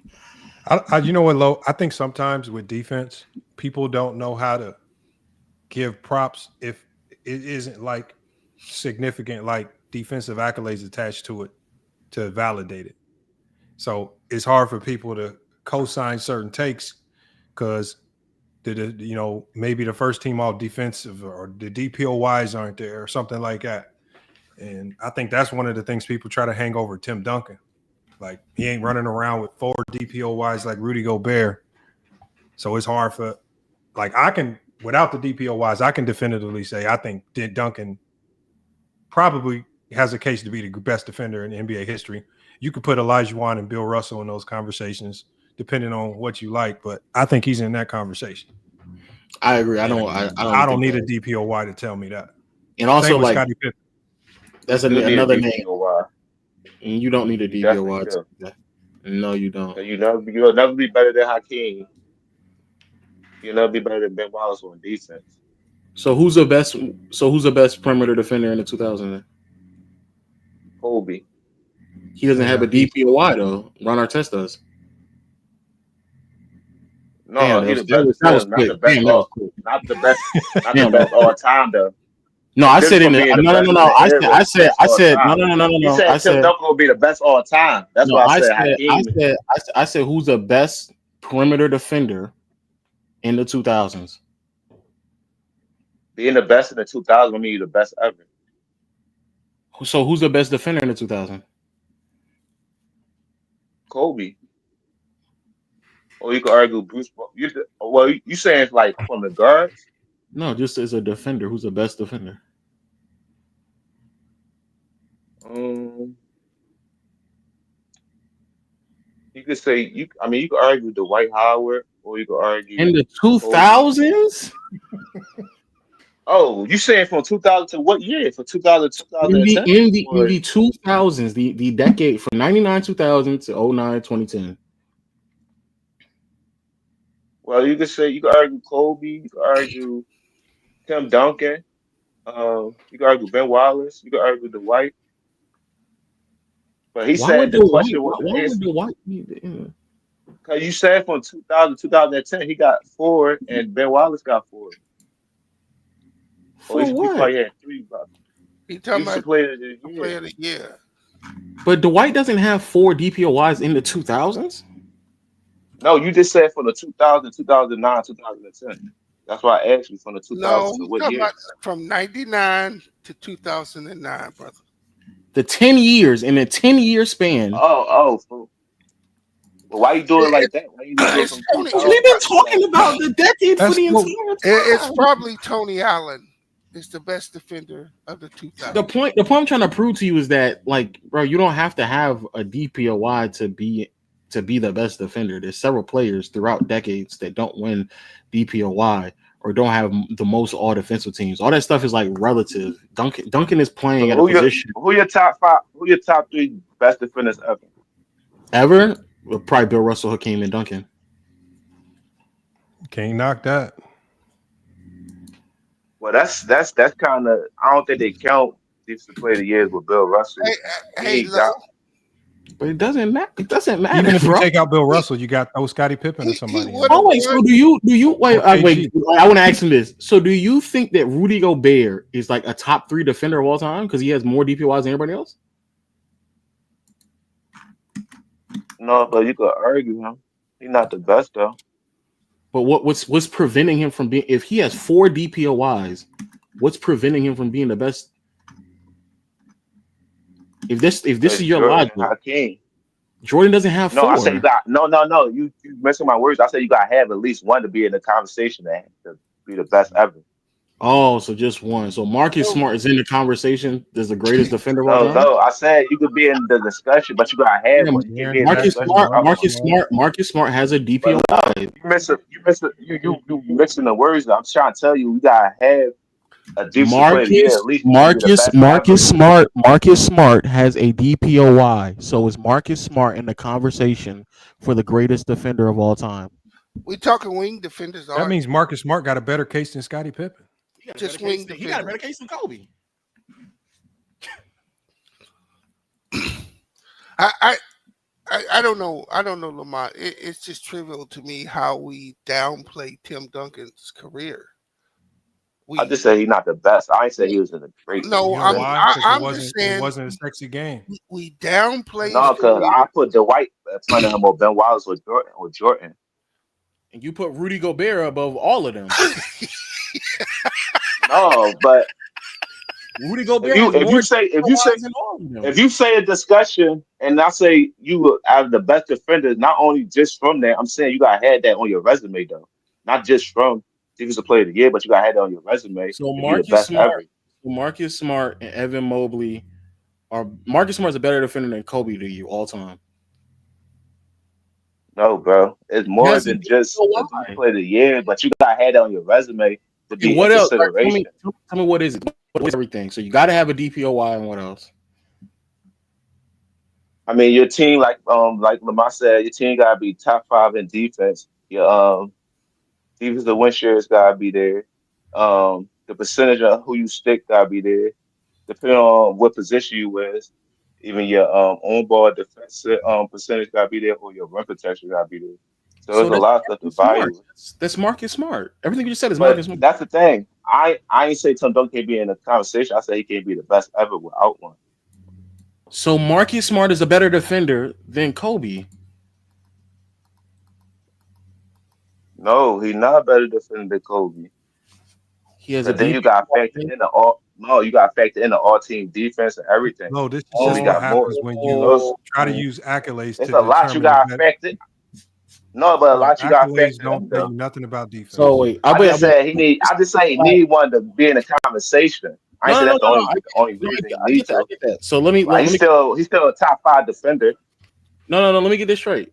So when it comes to Marcus Smart and Kobe, despite the fact that Marcus Smart does have a DPOY, he's not better than Kobe because Kobe has more all defensive team selections. Correct? That matters. I'm saying that's what you're saying? That's one of them. Okay. So then why would you not then hold that same logic for Tim Duncan and everybody else? Tim Duncan has more all defensive team selections than everyone else, but he doesn't have a DPOY. And that's why he's top 5. But the dudes that got it in front of Sean him. Marion right there, Art. Sean Marion right there. You could argue man. he the best. Jan, do you get what? And I came here to ask. No, I get what you're saying, Lo. I get what you're saying, though. Yeah, like I'm just saying, like, he could be in the conversation, but I think the criteria, at least you got to have one to be the best ever. I think I won tonight, Lo.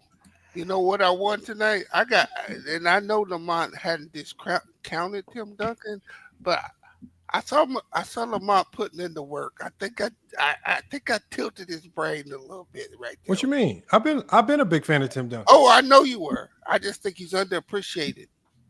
Oh no, I think I had in The my three top I got in five. front of him is I had Tim Duncan 5 or Dwight, 6. I might have had him at Jordan, 5. I believe. probably a fight out of Hakeem and Bill. I mean Hakeem and Ben Wallace, For what? the best defenders ever. Low told Why? you. Why is Tim why? Duncan.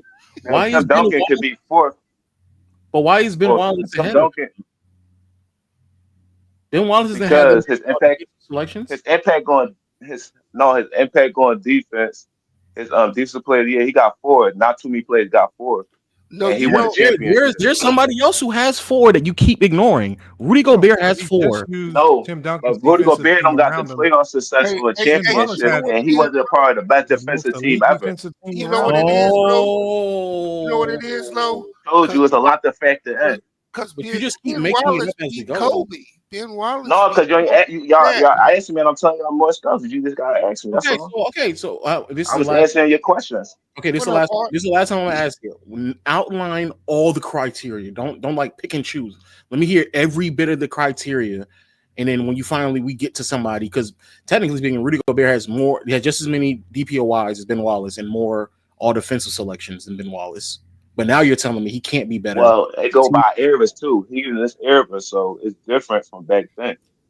It's different. Like it's a whole different ballgame. It's faster pace and more possessions and stuff, and it's spaced out. So it's Wasn't it? different When from I what mean, the if he's Wallace and the better, Whites played. then I mean, Huh? don't that make him better if he plays in an era that's more difficult for him to defend as a center, and yet he still won Less DPOY? resistance though. He ain't playing against a lot of great centers. So his position is the weakest position in the era. How many great centers was Ben Wallace going up against? Well, that's why I said the era, the pace I'll of ask how they you was the playing, question. it was like I'll ask the 7-footers in that I'll ask the era. question So again. that's why it's a different era. I'll ask you the question again though. How many great centers were Ben Wallace going up against? Well, he's going against 2 dudes that's in the top 10 of all time. How many I great know Shaq centers? and How many great centers? How many great Shaq centers? and Tim Duncan was in his era. How many great centers did Ben Wallace? Because that's a criteria you just outlined, and now you realize that Ben Wallace didn't go against that many. Well, great you could say that. Well, you could say the dude that's in top 5, Shaq, Y'all the were White. just telling me how great Ilgauskas was. I know Shaq and Yes, who y'all else? was. Y'all just said Ilgauskas was a great all-star. Shaq and who else? And how many great centers did Dwight go against? Because there really weren't that many great centers. I'm glad you said that, Love. I'll probably it's debatable with Matumbo, but I don't know. But that's my whole point of what I'm saying. When you come to them 4 or 5 players, you got to put Tim Duncan behind them. Who had to face more competition at their position, Dwight Howard or Tim Duncan? It's debatable. It's not debatable. Listen, I'm gonna ask the question again because No, then because Tim Duncan. You just asked me who was the big man in the era, so that means Tim Duncan wasn't playing against nobody either. I'll ask the question again. At their position, who had to face more competition, Dwight Howard or Tim Duncan? It's debatable because Tim Duncan didn't come in the early '90s. He came in the late, so he hit the 2000 just like Shaq. And I said that's the weakest era of the big man. No, Duncan was guarding both 4 and 5s. Who was Dwight guarding in the late? All right, so since he's guarding 4 and 5, I could add Dirk Nowitzki, Kevin Garnett, but Tim Duncan, Dwight was guarding worse. Gasol. Gasol is one, but I mean, so did Duncan guard him as well. Duncan was guarding a younger, better version of Gasol. Dwight was going up against some of the weakest 4s and 5s in NBA history. Who? Dwight? Yeah. What year it's been? Like from 2008 to 2015. 2008 to 2015. Yeah. Okay, so that's not saying much because what Tim Duncan year span is from where? From 99 to 2008. 99, 2008. So it's kind of similar competition, to be honest. Duncan matched up against Garnett. He matched up against Shaq. Dwight. Dwight matched up with which version Dwight, not Dwight. He ain't messing with Shaq. Anyway, The reason why I came up here because we gonna be talking in circles. The reason why I came up here, hey, I don't know if you saw the stream, Lamont, where I had to go up against Jacob, the Clipper fan. He was trying to defend a bunch of shenanigans. What's his name? Johnny's not up here because I was Hold on. What show was it on? Player's Choice? No, this is on B-Ball Breakdown actually. B-Ball Breakdown does lives? Yeah, he's starting to do lives now, man. He invited both of us up there. Oh shoot, I'm gonna have to check that one out. What was y'all cooking on though? It's the same nonsense. The 90s was better. 2000s, the LeBron ruined NBA basketball. Same. Hold on, he was really debating that the 90s was better than the 2000s? No, he was just saying that the premise was what's LeBron's legacy, and that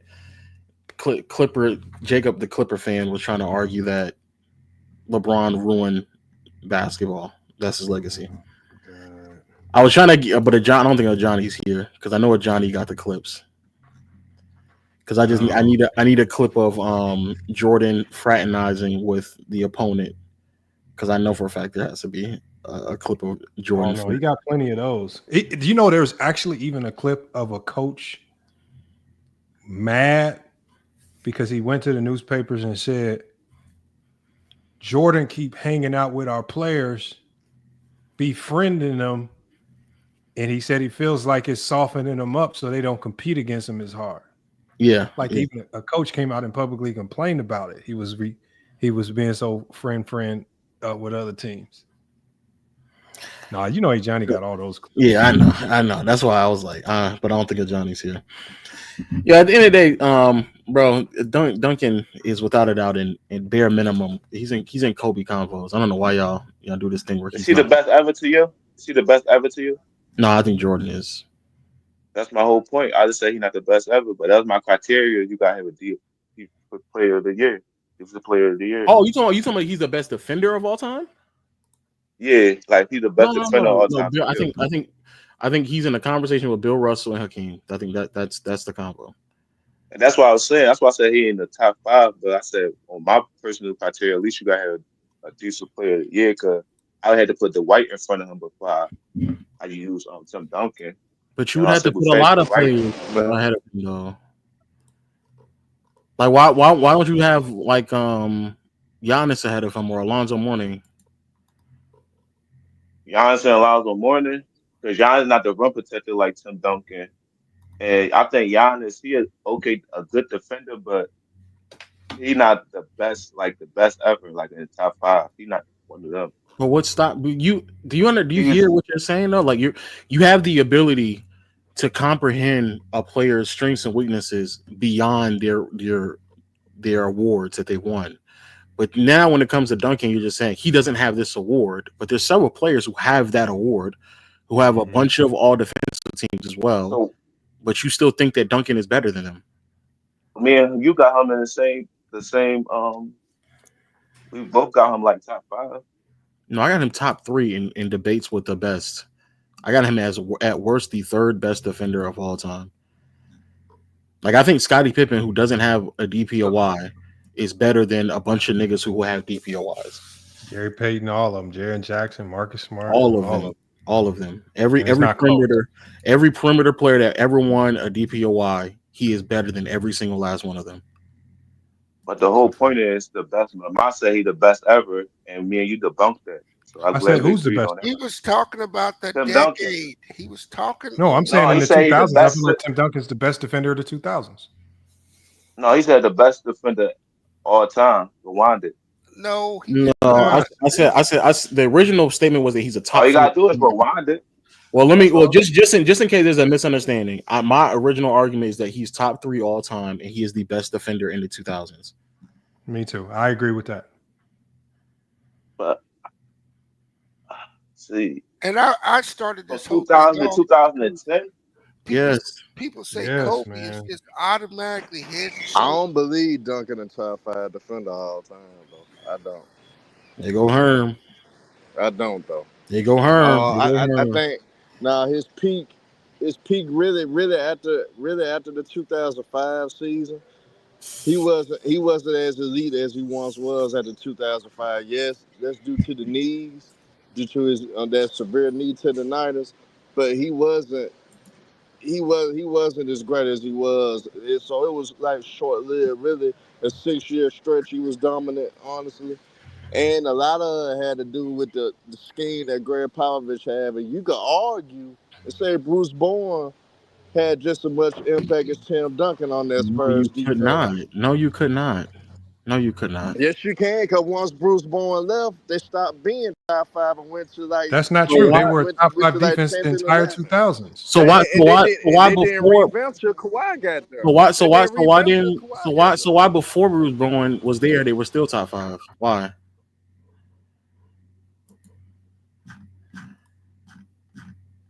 I don't know, bro. Y'all be giving a lot of credit to a bunch of niggas that like y'all just be fighting this argument. Like, I just I don't. think Tim Duncan made those guys better defenders. I And think two it's and the two. reverse. Everybody who I put in front of him is Hall of Famers and all time greats He's and a got Hall of rings. Famer and an all-time great, and he has more rings than them niggas. That's why I said he number 4 or 5. I would say he's not the best. In 01, before Bruce Bowen, they were the number 1 ranked defense, and I think they were a historically great defense. I mean, David Robinson was on the team too, though. And then wait, I'm David about Robinson to. still was a pretty damn good defender in 2001. In 2009, when Bruce Bowen played a whopping 18 minutes and he only started 10 games, they were still a top 5 defense. So Herm, how tell me how what happened after Bruce Bowen? I mean, it's a It very wasn't we're gonna top 5 anymore. That's what we're I'm gonna talking about. I'm gonna get there. I'm asking the question though. In 2009, when he won, I don't have to go where you going with it. Oh, okay, of course, of course. I mean, I say what I said. You trying to put caveats in it that make me go to the direction. Of course. No, you said that you're claiming that a nigga who played 18 minutes a game is having just as much as an impact as someone who's playing. You bring it up 1 year, but you because I'm proving because I'm proving I find it quite odd that you went to 09. You ain't talking about the other years. Because I'm he was proving 4th in defensive player of the year. That was considered one of the best perimeter defenders in the NBA. So I find it quite odd though that your ass went to 09. You ain't talking about every other year. Because I'm proving why the you point. want to focus on the last I'm trying to answer. If you let me answer, I'll answer the question. Because I'm proving the point that you made this argument that you could argue that he was just as impactful, or that their dependency of being top 5 status was just as important for Bruce Bowen than it was for Duncan. And what I'm saying is, in 2009, I'm just trying to answer your question. I'm trying to answer your question. I didn't ask a question. I'm trying. You asked me a question. I didn't ask you asked me a question. You asked me a question. I didn't ask a question. In 2009, how is it possible? How is it possible that the team's defense, their identity, was just as dependent on Bruce Bowen than it was on Tim Duncan, when Bruce Bowen was only playing 18 minutes a game, only started 10, and they were still a top 5 defense? They was not top 5. They was actually 6 though. I'm being an asshole, but they were 6. I'm looking at it right now. I'm looking at it right now. NBA Basketball Reference, they were 5th.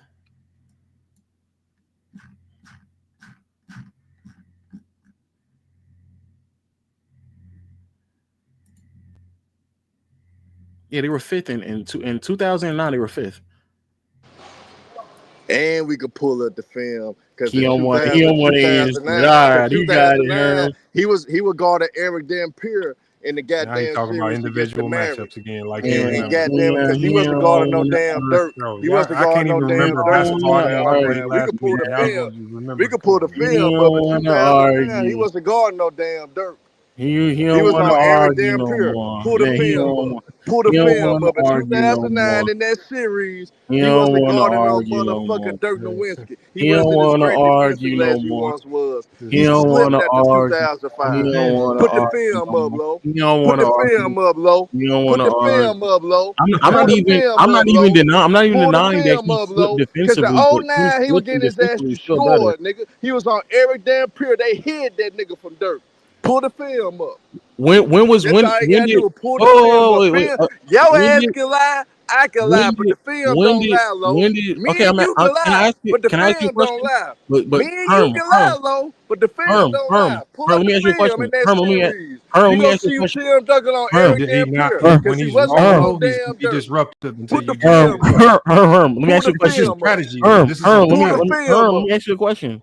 Pull the film up. When was Duncan guarding Dirk? Film don't lie, Lo. When did Duncan guard Dirk? Film don't lie, Lo. When Fuck did what you Duncan talking guard? about. Pull the film up. When did Duncan guard I Dirk? said Fuck it's what a you talking about. strategy. Pull the film up. Film don't lie. when When did Herm is Duncan wrong, guard low, Dirk? he goes AWOL. When did Duncan guard Dirk? When did he guard him? When did they ever, since you know their strategy, when did they ever employ Duncan to guard Dirk? Because what I remember when I was watching film, they put, like you said, their best defender on Dirk. They had what's his name trying to guard Dirk.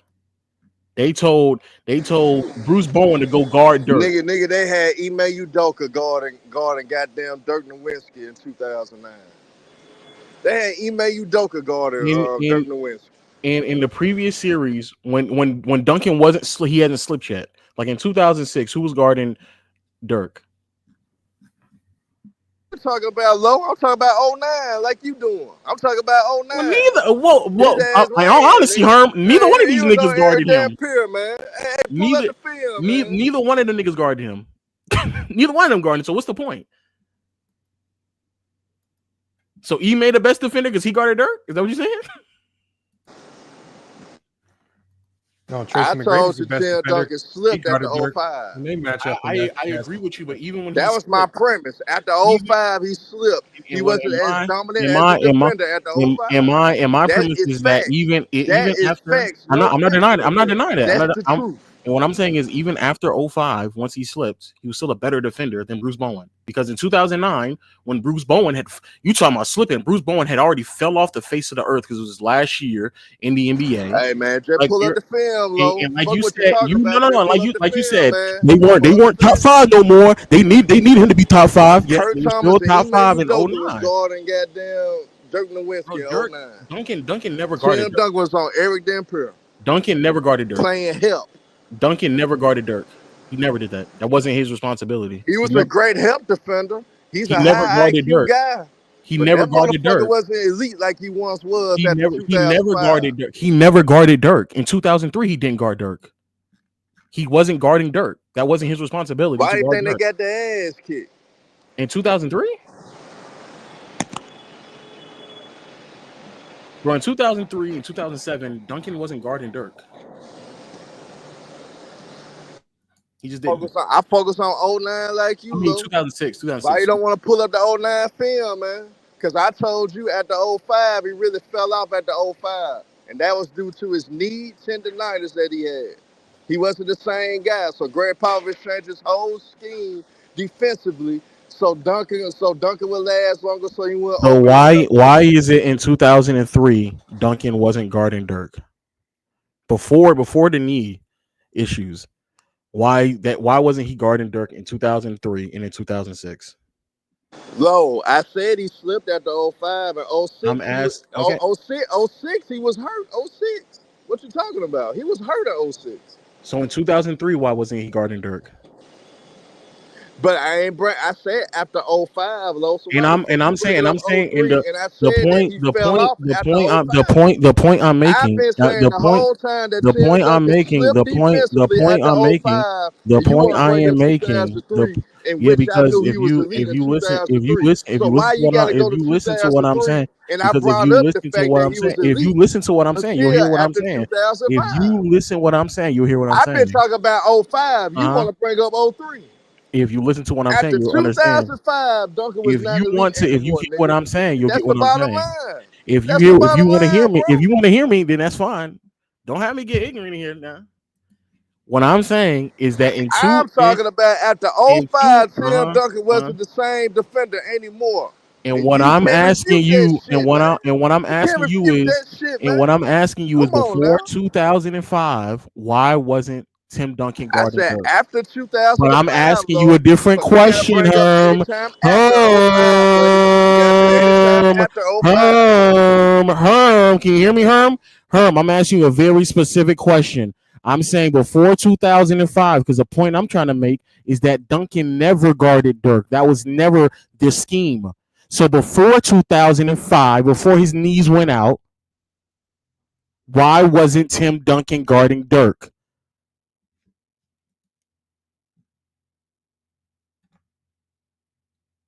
He did guard Dirk in 03. In 03, he guarded Dirk? He did guard Dirk in 03, especially in that damn game 7. There was no game 7 in 03, Herm. He was primarily on goddamn Dirk. There was no game 7 in 03, Herm. I said 2003.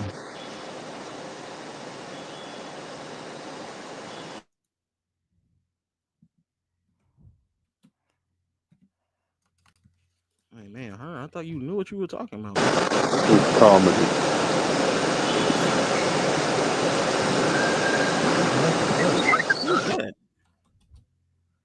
Sorry. Low Dirk got hurt Dirk was hurt in that series though. I asked the question again. He wasn't hurt. He got hurt, but he wasn't hurt. I asked the question again. I asked you the question again. In game 1. He sprained his knee. In game 1, why wasn't Duncan guarding Dirk? He guarded him the first 3 games. How much you want to bet, Herm? What year? 2003. How much you want to bet, Herm? How much you want to bet, Herm? How much you want to bet? I got the game up right now. How much you want to bet? How much you want to bet? I can show you as soon as they tip the ball off. 3 games. How much you want to bet? How much you want to bet? I'm reading right here. The first 3 games. How much you want to bet? How much you want to bet? How much you want to bet? 25, man. How much you want to bet? How much you want to bet? How much you want to bet? Cross match. Shot 43% from the field the first 3 games. Getting foul trouble. Say it again. What you got? What I'm reading right here, because Dirk did get hurt that series, but I'm saying it's saying when Dirk was on the floor, it says the Spurs often cross matched and to make sure Tim Duncan didn't get in foul trouble. So they were really never guarded him. They were really actively trying to keep Duncan away from Dirk to avoid foul trouble. He never guarded. They never employed Dirk. Even before or after the knee injury, they never employed Duncan to guard Dirk. They always put Bruce Bowen on Dirk. And I think that's because they needed him more offensively that series. That and also they always just used Duncan as a rim protector. So they knew that if in that series okay, you wanna let's show the film. I got the film ready right now. I got the film right now. We can show the film right now. Herman, you really want to do the film, man? I'm looking at it right now, Herm. I'm looking at it right now, Herm. Here, just share your screen. I'm sure it won't ding us too hard. You know Bruce Bowen was guarding him on the perimeter, but it was certain instances Tim Duncan was guarding. Wait. Okay, hold on, Lamont. Let him get his story straight now. No, Lamont. Let him get his story straight now. Let him get his story straight now. Y'all said he wasn't guarding Dirk. No, he's saying I'm saying the point I'm trying to make is that it didn't matter about his knee being a problem. They never employed Tim Duncan to guard Dirk. That's not how they utilize him. They used Duncan as a rim protector. So they knew if they put him on players like Dirk, that it would take Duncan away from the rim, which would then allow other players to go off and also potentially get Dirk in foul trouble. Now, I'm saying that there may have been a possession or two, but the primary defender, without a doubt, was Bruce Bowen. They always employ Bruce Bowen to defend him. Well, I agree. That makes sense. I said the same thing too, so I ain't gonna be a hypocrite. And in game one, Dirk had 38 points, 15 rebounds, got to the free throw line 17 times. Go to game 2, Lo. I know what he did. Go to game 2, Lo. We gotta go to a different game now. Go to game 2, Lo. We gotta go to a different game. I know about game 1. Go to game 2. Oh, he was 7 for 21 game 2. No, he was not. He was 8 for 19 in game 2. What are you talking about? Man, Herm, I ain't gonna lie, Herm. I don't know. I feel like you're talking about the other series. I don't think you're talking about this series.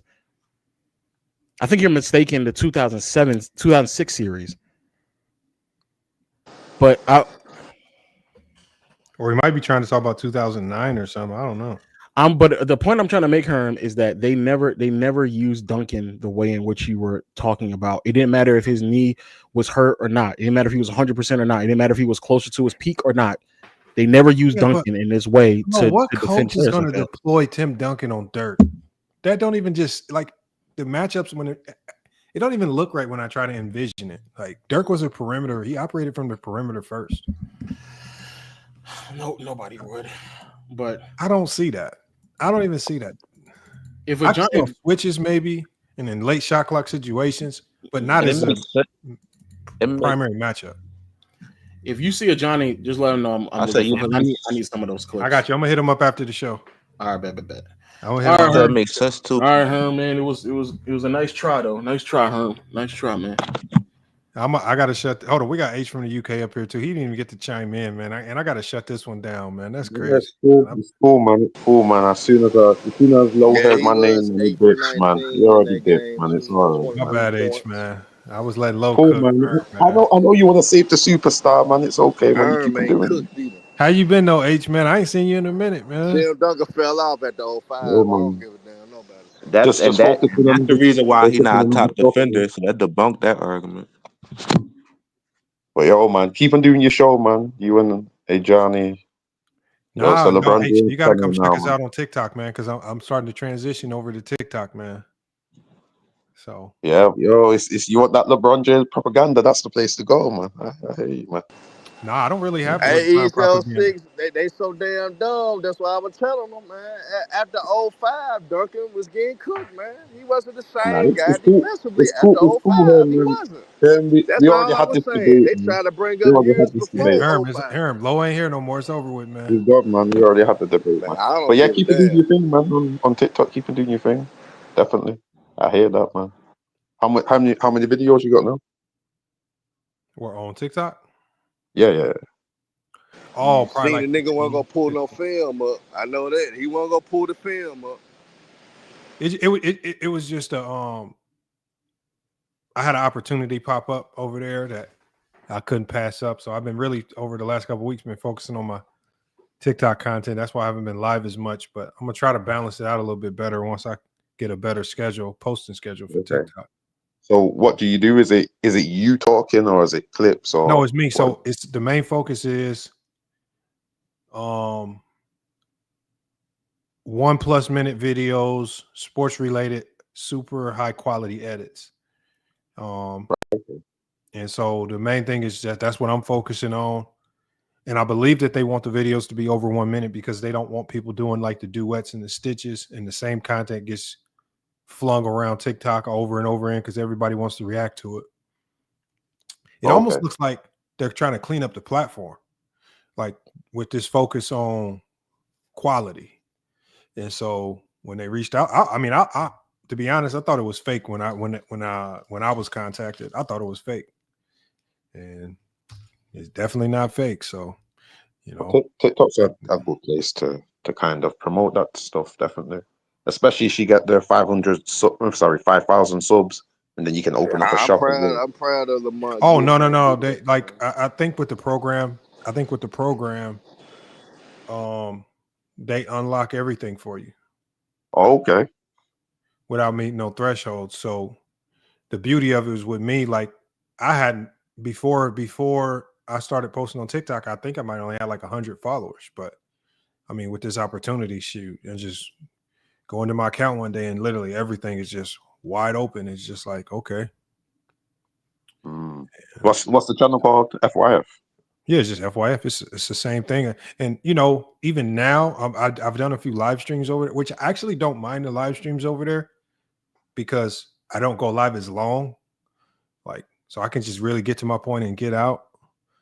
But I definitely still like the YouTube vibe. I'm gonna try to get more people from YouTube over there, but we'll just kind of have to see how it goes. Age demographic, though, isn't it? Like, I'm saying it's age demographic with YouTube. YouTube's more your 30s upwards era when kind of that streaming thing. Yeah, they're a little bit younger. Yeah, the crowd is for sure definitely younger over there, for sure. Definitely, man. But yeah, that's what I'm saying. Over there, man, you'll get 100% agreement that LeBron James is the GOAT, man. You won't get no No, pushback, you'll bro. be surprised. Like the one thing I appreciate over there with the young people is that they do study they study the game like no other.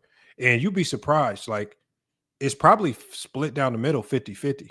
And I don't think it's not a consensus that LeBron is to go. Like when you look at their top 10s look a little screwy because, obviously they're going to prioritize players of this era. So you're going to see way more Stephs. You're going to see way more KDs in their top 10s. But for the most part, like they knowledgeable. I'm not going to take that from them. Like the people on TikTok that aren't knowledgeable, it seems like are the older people on TikTok. Those are the people that tend to be the least knowledgeable. You ain't lying there either. But and I've heard the Steph Curry one. A lot of the youth actually have him as the GOAT. Some of them actually with the Steph Curry one. I haven't seen him as the GOAT. I've seen most people have him between like 7 and 10. Yeah, she go on. I saw What's somebody it have called? KD 3 all time though, but Yeah, you know, what's that? I don't know. Playback. I don't mind them. Playback. I've heard people say Steph Curry's the GOAT on playback. I mean, we got Mac Def. Mac Def's probably the only person I've heard say that like definitively, but I haven't really I haven't heard any takes over there that they don't really defend with basketball. Like, It's not basketball takes. It's not basketball takes, but if you get your parameters right, man, you could have him as the GOAT. I don't think he's the GOAT, but I understand if you. Now, I don't have him as the GOAT, but if you have your parameters right, and you I think if you created the parameter, I think you can make a case. It'd be real hard for Curry, but I think you. Yeah, it's got to be. I think there's other players with better case.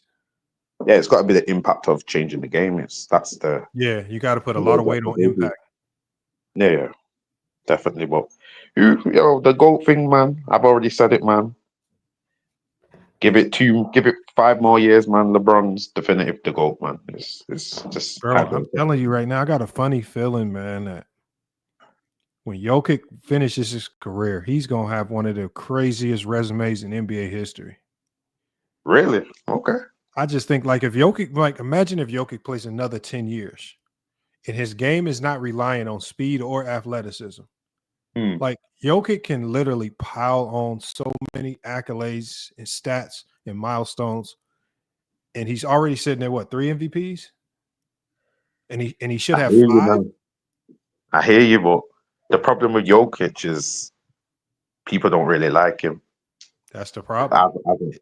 As a basketball globalist, people don't like him. His brand's not big enough. So but that's why I said his resume. His resume is gonna be like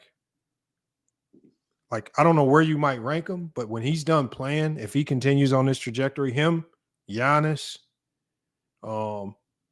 they can have some of the most craziest resumes we've ever seen.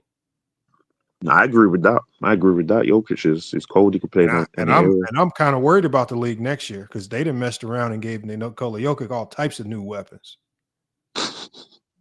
I said, God damn, you thought the man averaged double-digit assists last year.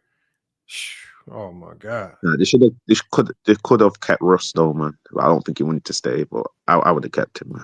I think they needed the roster spots, so they had to let Russ go. Yeah, but it's a good down roster spots.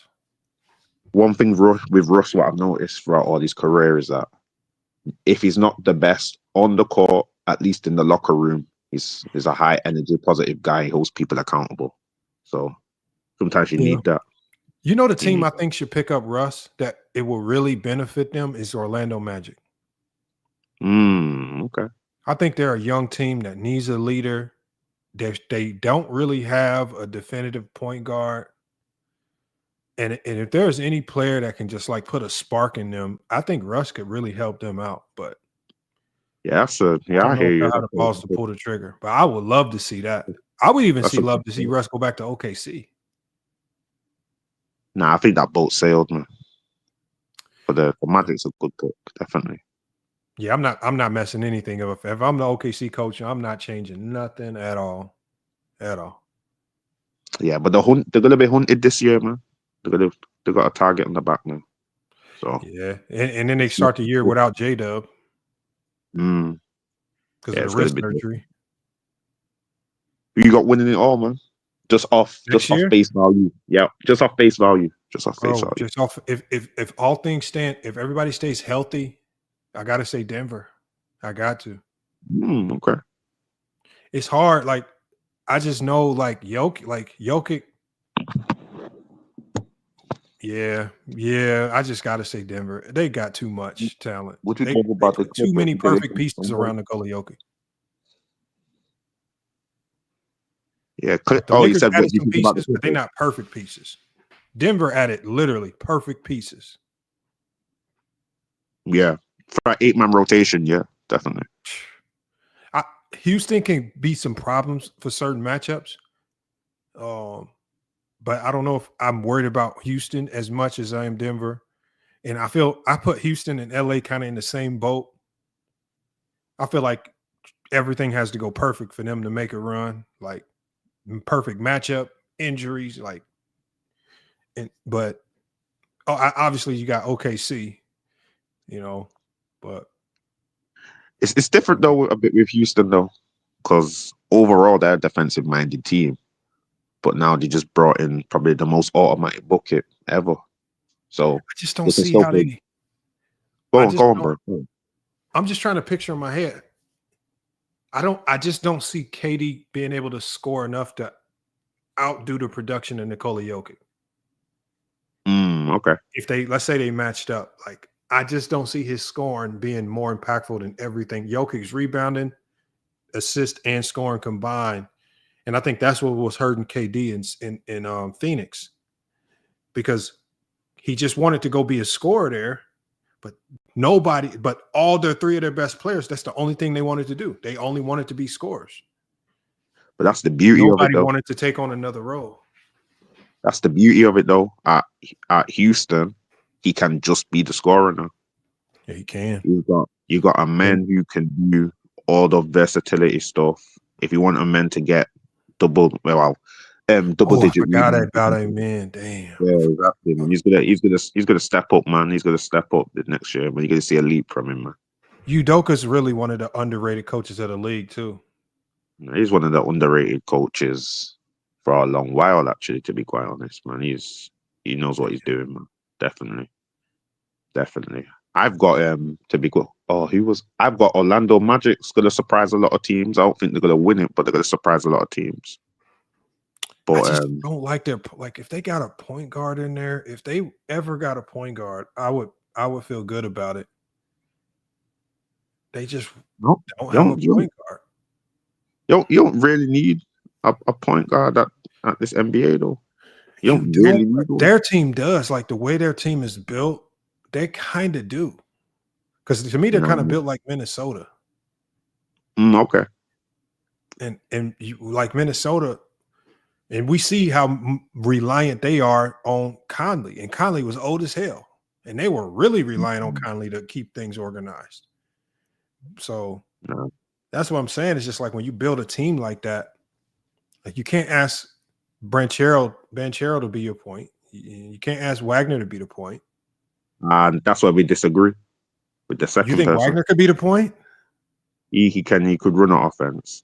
He could not run an offense. He could facilitate an offense, facilitate one. The problem with Wagner, from what I noticed, is when the game gets tight, his handle gets sloppy. First 3 quarters, his handle's amazing, making right reads. Soon as the game gets tight, oh my days. I watched him in the Olympics versus France. He was making all types of mistakes, man. I'm like, what are you doing? Yeah. So when it gets tight, I wouldn't trust him. So if that's the case, as you're saying, when it gets tight, you need that person to be able to settle down at the PG spot, then I hear you 100%, bro. I hear you with that one.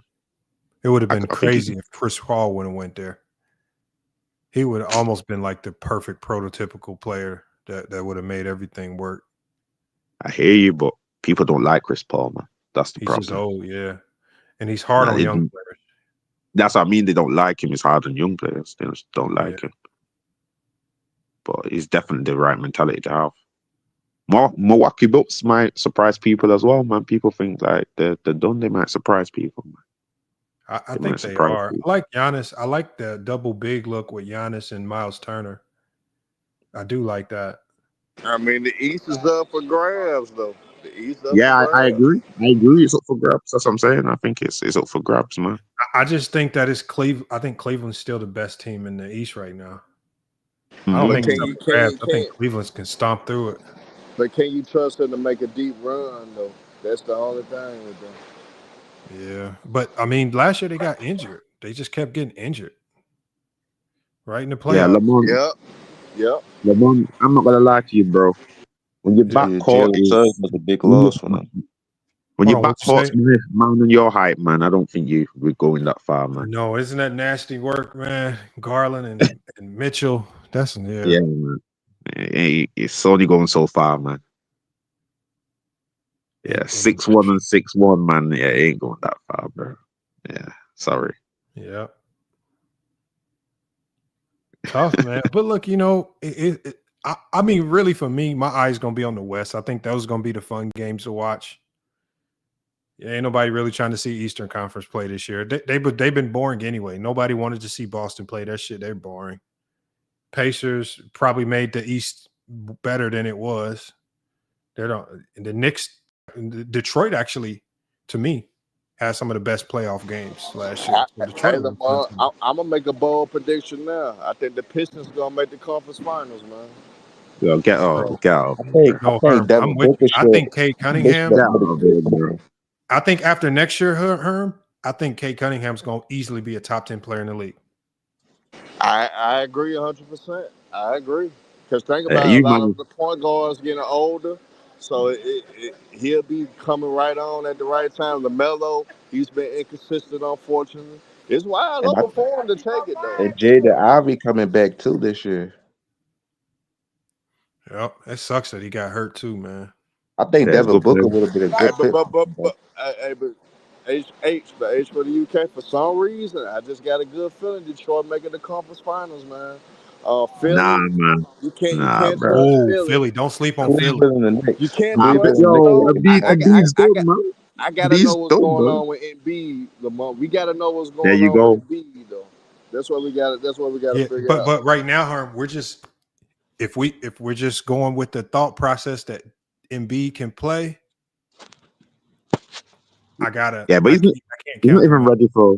He's not even ready for this they season. should be the favorites This now. season. I mean, if we're giving the Clippers a chance, we got to give the Sixers a chance. Bro, I think Cleveland will go to the finals this year. It's gonna be Cleveland and Knicks in the conference finals.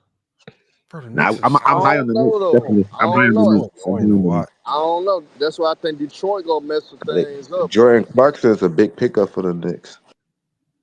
Nah, I'm high on the Knicks stuff. I've always been high on the Knicks, man. I'm not. Definitely. Nah, I'm high I don't on think them, you can man. win with your two best players are two number two options. Yo, you just seen that with Indiana Pacers, man. Two number twos, right there. To the Pacers. Indiana Pacers got two number No, twos. Halliburton's a number one. Stop it, bro. Halliburton's he ain't number one. He ain't number one. Stop it, bro. Stop it, bro. Bro, if I had to start a team, think about it like this. If you had to start a team and you can take Halliburton or Brunson, who are you taking? I'm taking Halliburton. I'm taking Brunson. I'm not taking Brunson. It'd be better for the team to take Halliburton because he passes the ball. Halliburton's better than Brunson. Nah, bro. I Brunson's think you're one dimensional. Yeah, I think you're just sleeping on Rick He could do more offensively than the Brunson. So if Halliburton's shot not falling, he still can create at a high level and get guys great shots. If Brunson's shot not falling, he kind of would disappear. So I get the edge to have it, man. That's not true. Number one, we're forgetting that Brunson's playing with Rick Carlisle, man. He ingrains it in you to move the ball. No, Brunson wasn't playing with no Carlisle. I'm talking about Halliburton. He's playing with Carlisle. Yeah, but some of those plays that Halliburton was making, can't no coach that up. Bro, it's 4 out, 1 in, bro. So everything's just spot passing. It's not like he's doing Jason Kidd. It's not like he's doing Jason Kidd passes. And Halliburton is just as clutch. So you can't even use clutch now. Bro, He might be All I'm more gonna say, clutch. give Halliburton an offensive, not Halliburton. Give Brunson an offensive-minded coach. You'll see something different, man. He's been playing with Tibbs, man. Come on, man. Bro, he's I too just think the small, bro. Pacers had their He's numbers. a That's all. small Cause they guard. went to the finals last year and they didn't play the Pacers. Cause you gotta understand, they still beat the Celtics. So everybody thought they was gonna beat the Pacers, but the Pacers was just on a hot run. They was making miracle Pacers shots. was Look at just a all these better series. team from start to finish. They just look like the better team. They were just a better team from start to finish. That's true, man. They had TJ McConnell, man. You can't sleep on him, man. Unsung I hero. love TJ's game, though. TJ is a Real player talk, that man. everybody wish they had on their team, man. Cat I shouldn't agree 100%. allow Pascal Siakam to Hey, stick. but you That gotta was the look big at it, difference. H. You had guys like Ben Shepherd was having big games. Nah, I mean, the Ben Pacers. Shepherd was a sniper, bro. I like Ben Shepherd, Yeah. too. Yeah. You had Nimbad was a sniper at some games. You had Siakam at some games, looking like he could be a super number one, giving you 30 and 8 and whatnot. Definitely, man. They heated up at the right time, man. They Even heated up at the right time. Topper was coming through in that series as well. Topper was playing great in that series. I bet the Knicks was mad about giving away Toppin after that because Toppin was giving them the business. Yeah, Toppin's problem's always been, how could I say, his mentality, though. It's always been his mentality. Toppin was making some clutch threes versus the Knicks. What hurt them in that finals was Miles Turner, because he wasn't hitting nothing for them. Yeah, in the finals. That's what happened. That was that game 4. Was it game 4? It was one of them games where Miles Turner laid an egg, man. The Pacers. But one of them games, I feel like the league cheated the Pacers. I can't remember which one. The Pacers were up most of the game. Was it game 3? It was game 3. Yeah, game 3. Yeah, when the refs. Oh my god. Yeah, the ref was what's his name? Chef's sorry, Shane's dive or something like that. With the dive. Yeah. The refs was not about to let the Pacers go up, man, like that, man. They were I not remember about that, to. Look, man. Hey, Lamont, that would have been good for your home state, man, if they would have pulled it off, man. Yeah, man. Hey, look, I heard but you you from confirmed what I said it on the show. Oh. I said the problem with the Pacers winning, I said the Pacers win, it throws off the whole ether in the NBA because a team built like that is not supposed to win. It's just not supposed to win. And especially versus OKC, because this is one of the strongest teams we've seen in like the last 10 years. And so, bro, and the way Halliburton was playing them first 9 minutes, I thought OKC was done. I thought they were cooked. He was on his way to having one of them 40-point triple doubles. The funny thing about Hey, OKC, Lamont, because I had the perfect ticket too, because I said Halliburton was gonna get a 30-point double-double though. I didn't say triple, but I said he's gonna have a 30-point double-double. Bro, I thought we was about to see a game 7 for the ages, man. And then he got hurt. Yeah. He got hurt, and I didn't want to watch the rest of the game, man. I thought they was up at halftime. I'm like, oh, they got a chance to. Nah, it was now. So my man's an OKC fan, so I'm like, oh man, he gonna brag about to win this. the NBA Finals, you need a special player out there, and Halliburton would have been that guy. Like he was the guy that was. I could see he was putting the fear of God in OKC because remember the pressure was on OKC. OKC, they were the ones that were supposed to win. Like the Pacers were just playing with house money. That's the worst type of player to play with nothing to lose.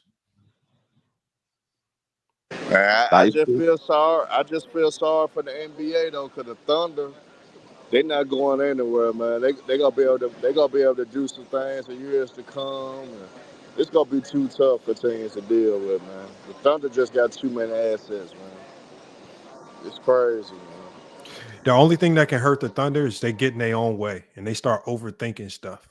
That's the number one thing I see with teams like that. They see a trade and do a silly trade or something. And it's just like, all you got to do is just kind of just don't screw it up. So I think if you the Thunder this year though, you paying very, very close attention to Chet though. You want to pay very, very close attention to him, because maybe you may see something like maybe we can make a quick move with him And maybe we could get rid of him before things get worse Hell because we're gonna I have to no. think he's pay. gonna be good They're this gonna year. have to pay. They're gonna He have a to pay good. that Hell man. no. I'm not trading Chet. They're gonna have to pay that No, man. man. They're gonna have to pay They They him. already already paid paid Chet. him. They gave him that. They signed a They cashed contract him with out big 100. time. Yeah, man. Yeah, you don't trade Chet. Hell no, I'm not trading Chet. They got their top 3 players locked up for a long time now. Chet's nice, man. His problem's only health, man, and that is a bit scrawny, but That's what game I was wise, is saying with Chet. I was like, Chet is just one knee-to-knee collision away from being down for the year. yeah, definitely.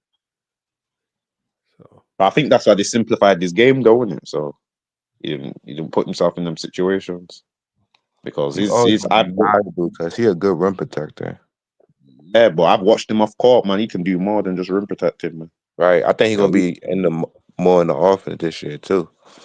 Hopefully, man, because he's got a handle on him, man. He's got a handle, man. He just don't really show oh it. yeah, he's got some good touch around the rim. Like Mhm.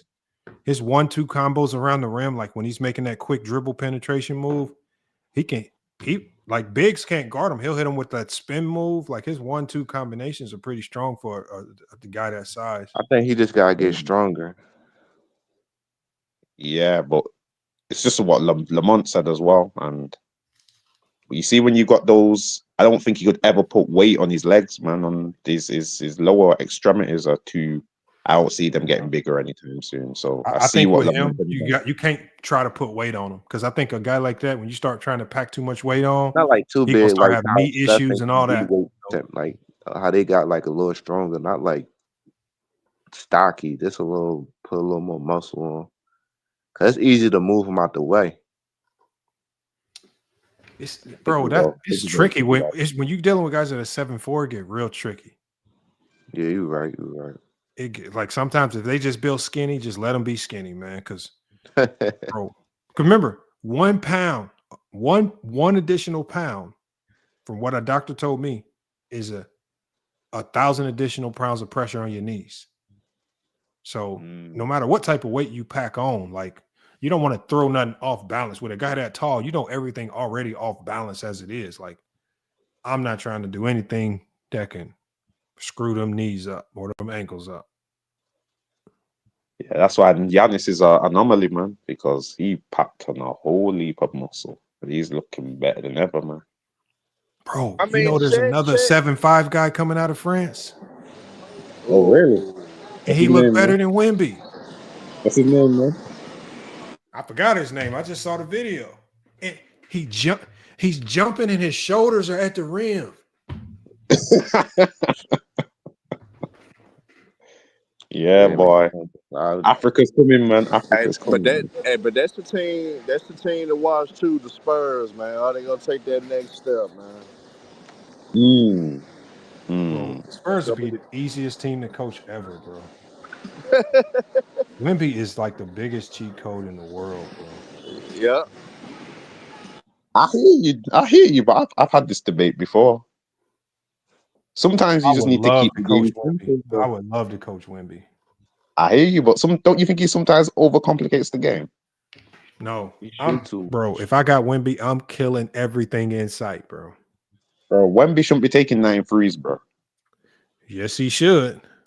Nah, bro. And the only reason I say this is because imagine this. If he goes 2 for 9 or 3 for 9 a game, that's enough to stretch the defense and cause all types of problems for the rest of the game. Like, bro. Yo, big homie, man. Come on.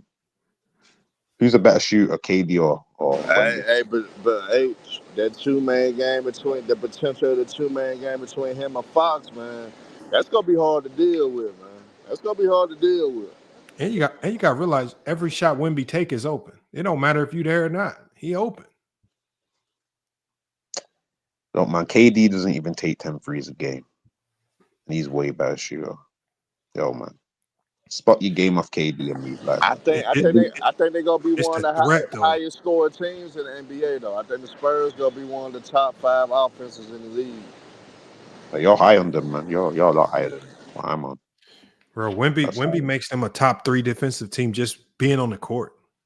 Yeah, defensive, definitely. Yeah, because I his don't know about return offense. is Now, crazy. and the addition of Fox can potentially make them a top 5 offense. That's why I'm telling them. That's why I'm trying And to tell they them, got man. Luke Permet too. Yeah. That's a good pickup for them. Maybe could play the forward. They want to go big. I'll be back in And they December, man. and they kept old boy from UConn. What's his name? Castle. Oh, They kept They got Castle. Castle. Didn't they get Castle. Harper? Yeah, they got Harper, Dylan Harper. They got Yeah, Harper. they got him. Bro. They still got Devin Vessel too. Bro. His name Vessel for The something. Spurs and the Blazers are 2 teams to watch in the West. These 2 teams are secretly cooking something up. Whoa, not the Blazers. Hey, CJ, I want you to go look at the Blazers roster. Herm, tell me if I'm wrong. Just based on personnel, Chauncey just got based on something brewing, man. personnel, the Blazers might have the best defensive personnel in the league, player for player. I don't know what Chauncey's doing. He's stockpiling elite defenders. Yeah, he brewing something down now. I see Portland. They may make a run for the play-in though. I think they're gonna You be got Drew competitive. Holiday, Matisse Thybulle, Robert Williams, Yeah, Donovan Clingan. Who else we got? Defenders. I forgot who else we got. They got they stockpiling elite defenders like it's candy or something. They got Kamara. What's his name? He was all defensive team. I think what they they got the Chinese Jokic too, and he will look like he can kill. Yeah. Did y'all see him in summer league? I've been hearing about him, man. I've been hearing about it. Nah, but what they sleeping on though, Portland go compete in every game. That's all Chauncey want them to do. As long as they compete, keep the games close, they gonna improve offensively. Guys saying when Portland don't have enough offense, they could get better offensively. Defense gonna keep them in all the games. So I think Portland, like I said, I think they're gonna be a fringe playing team. I think they got. Portland, I got them I think 6, they 7, or 8. had better shot to be a playoff team than them. They need to tank, man. That's what they need to do and get Carlos Boozer, man. That's what they need to do. Bro, nah, the Boozer twins are overrated to me. Okay. All right. You think they're the Morris twins or something, but with Boozer's name. I think co-Pete with Arizona's better. I think who else? I think the boy that went to Kansas, what's his name? Forgot his name. The guy at Kansas is better. There's a lot of prospects I like. Boozer twins, I just wasn't impressed with them. Yeah, but What they end up Chauncey going anyway? cooking something though. We gonna see what Chauncey got up his sleeve though. We gonna see though. Oh yeah, What was Chauncey that, cooking. man? Like I said, Chauncey is not going to sit there and just lose for much longer. Sometimes it'll be on the coach. It just be better teams. Yeah. Nah, Chauncey's I a see good the coach. roster, bro. Look, if we look at Portland's roster, bro, you can't tell me that this roster, they're not going to be out there trying to win games. Tell me the roster, man. Tell me the roster. Go for it. I mean, with the direction that the NBA is going, they got the right type of roster to compete now. Okay, so I'm going to give you Yo. the depth chart right now. Yeah, go on, bro. Hold on. Let me pull it up. Okay, here it is right here. Okay, so this is who they got. They got Drew Holiday. Yeah. Obviously, he's probably going to be the starting point guard. Yeah. You got Shaedon Sharp. Okay. You got Denny Avdia, who was really good for him at the end of last year. You still got Jeremy Grant. Yeah. You got Amari Kamara, who was all NBA last year, defensive. Yeah. You still got Donovan Clingan and Robert Williams, both defensive bigs.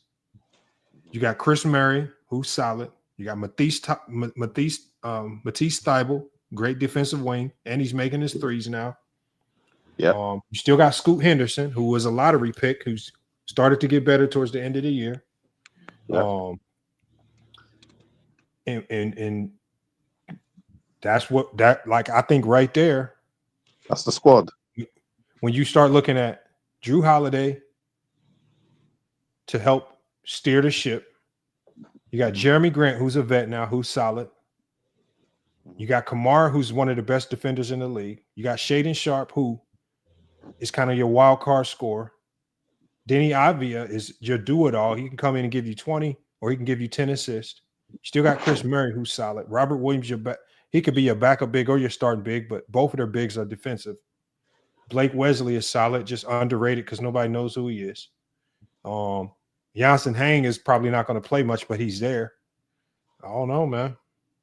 Yo, Lamont, in all honesty, bro, you're gonna be able to buy front row seats. You, your girl. Oh no, that's why I love the Blazers, because your tickets are always going to be cheap for sure. Yeah, you're gonna be able you're gonna be able to get buy one get one free with popcorn, a hot dog. This is It's gonna be like H from the UK. This is one of the best reasons why to make sure the team that you like is a small market team that nobody really cares for.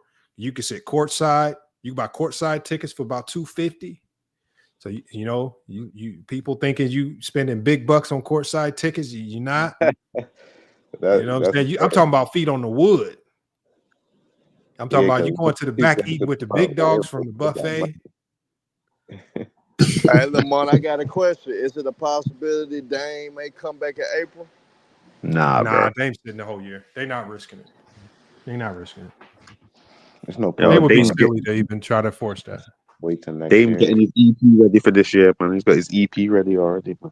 He's gonna release it. So, Lamont. Yeah, look. Hold on, what's up, H? I was gonna say, I wasn't high on that roster though. Highest place I've got them is probably 11th, man. I'll be honest, bro. I wasn't high on it. I mean, look, I know it's not flashy. But what I'm saying is I'm seeing the direction that Chauncey's trying to take him. I see that there is a vision now, and I'm starting to see it. And so now that I'm starting to see the vision, I'm like, they can make a run. They can make a run, because last year when they went on that 6-game win streak and they started to give people a glimpse of what they can do, and then they kind of pulled back everything towards the end of the year. But don't be surprised. Like, they don't hold on to Drew Holiday I don't see them holding on to Drew Holiday if they don't think they can go win games. They're not holding on to That's how you know what Portland would be trying to do or not. If they do get rid of Drew, you already know. Yeah, they're not holding on to The fact Drew. that they still got him tells me I think Chauncey about to throw everything in and say, look, let's go try to win some games. Yo, man, all it is that they've not received a good enough package to let him go, man. The Lakers are trying to get Drew, man. I don't think they put him on the table. The Lakers are trying to get Drew Holiday, bro. The Lakers are trying to get Drew Holiday, bro. I guarantee that. Shit, speaking of the Lakers, they better tell Luka to sit his ass down and focus on the Luka season. over there tweaking his knee, playing over there. That's what they better tell him to do, sit his ass down. Yeah, that looked man. like it could have been way worse than what it was, too. That's what happens when you lose weight too quickly, man. Remember, that's how Joel Embiid got hurt and got put out for a long time. But I don't even they Somebody shouldn't fell into even his like. leg. Hey, Lamont, them folks was scared shitless. All they was scared Oh, of the boy. They thought the season was over, man. But it's a sure good would have thing been. Luka Like, now, all if right, though. Luka gets I hurt, don't want Luka to go I would out say like 100% that, not trade like LeBron. that, man. If Luka gets hurt, Brian and Bronny gone. Yeah, that's why you can't take chances in playing. Like, I know they playing for their country and all that, but you gotta be a little smarter than that, because the season. But CJ, you know the problem with them international guys is playing for their country. Right. It's like the highest badge of honor you can ever do. But they love their 100%. country. Like, I agree 100%. you know what I'm saying? And so, like, you can't tell that man he can't play for it. Like, if the Lakers would have told him he can't play for his country, then he would probably ask for a trade. Injuries, like, I don't want them to get injured for the season. Like, yeah, but you can't tell the international players that they go. Right. You cannot tell them that their love for their country, winning a medal. Like, did you see Wemby crying when they lost? Yep. Bro. Yep. They want to win for their country more than they want an NBA title. 100%. That's just how it is. That's why I didn't understand why Joel Embiid went to USA, man. Yo, man, that was disgraceful. That was disgraceful. Yeah. Man. Disgraceful. That's why the curse has been following him all this time, man. Like, yo, man, you disrespected your whole country, your father, everyone, man. The Hey curse is man, following y'all you. seen Giannis smack the shit out of that team, right, man. Hey, Yo, man, you know what I saw that Herb? I'm thinking, what the hell was he saying in the huddle to get smacked I like wonder that? if Giannis be doing that now in practice with the Bucks, just smacking the shit out of him. Herb, and Giannis can't play that one off like he was just joking around. No, he was laughing though. I Right. think Hey, LeBron, he folded that lip up, cocked that motherfucker back. Shit, he smacked the shit out of him. Hey, you can't play around when you smack somebody that hard. You cannot smack somebody that hard and say you playing around, man. Ain't no way, man. Hey, Giannis does trying to smack people since the Indiana. Bro, he smacked the life out of him like he's a little kid or something. Nah, but y'all be amazed though how many of these players will put their hands on niggas though. Y'all would be amazed though. I mean, they still like human beings and men. So I like this because you're an NBA player don't mean like you soft. It's just that they Bro, professional. I'll tell you one thing, bro. Like, one, you got to think of the repercussions if you square with Giannis. One, you probably gonna get whooped. Two, if you fight Giannis, you're probably off the team and you probably won't get another job for a long ass time. You just don't win fighting a player like Giannis. You're gonna lose no matter if you win the fight, you're gonna lose. And if you lose the fight, you're gonna lose double. Can't fight the best player, man. That's over with. Yo, man, it's Draymond, man. He's got the UFC. He's got the UFC Superman punch, the guillotine, man. He's ready for the cage, man. He's ready for MMA. He got all the moves already. When I seen him put Gobert in that guillotine, I thought, yeah, stop it, bro. I just seen Draymond back down to some guys, man, and fold Yeah, up, man. Yeah, that's true. That's true. I mean, Giannis do got security on his team too, Lamar. He do got his brother ready to do something too. Yeah, his brothers was right there on standby too. Jokic's brothers, they're certified. That's the guys I'd watch. Yo, Jokic's brothers, they're actually Yeah, but UFC his fighters. brothers got to come out the stands and get through security. Jokic brothers is right there on the court with you. Yo, brother, they look like they ready for action. You know, the under Didn't the one of them catch a compo- charge for punching somebody? Stop it, man. Yeah, all Giannis brother go get is a fine and shit. The team just will fine him or something. He whoop a teammate or something. So shit, Giannis gonna be all right. Hey, but look, y'all, I got to shut this one down. I'll get up out of here, man. I appreciate y'all pulling up, man. It was a good Thanks for stream. having me up, Lamar. Keep up the good work, bro. Hold on, what'd you say, CJ? No, I said thanks for having me up. Keep up the good work. Tell Low You solid, don't try man. to You make a solid, man. video. Make sure you keep pulling up, man. Hey, What'd you say? tell Low don't try to make a video on me on tomorrow or something. You know how that nigga. Oh, you know that's coming, man. Low Yeah. turn everything into content. It's over with for you. I got to see this video where he said he debated this Clipper dude over on B-ball breakdown. So yeah, I got to check that out, man. Definitely got to check that one out. But make sure, man, Herm, check us out on check me out on TikTok, Herm, man. I need to see you over there. Congrats again with the TikTok. Aaron, the funny, TikTok, I don't think they ready for some of my takes, right? Because man, I didn't drop some shorts on my takes, bro. I got one video that I did. The video where I talked about Jordan 1988 defense. I know they went crazy on that one. Bro, that motherfucker got like 6,000 comments, bro. They don't know how to, bro. They going crazy. Bro, they don't know how to take these takes. I said, Drew, I got a whole bunch more Dude's for going you. to jail over LeBron enjoying takes. It's crazy out here. Stirred up, man. And then so Herm, you know what I hit him with the other day, Herm? Yeah. I hit him with LeBron is the most clutch player in NBA history. They went crazy then. They went crazy.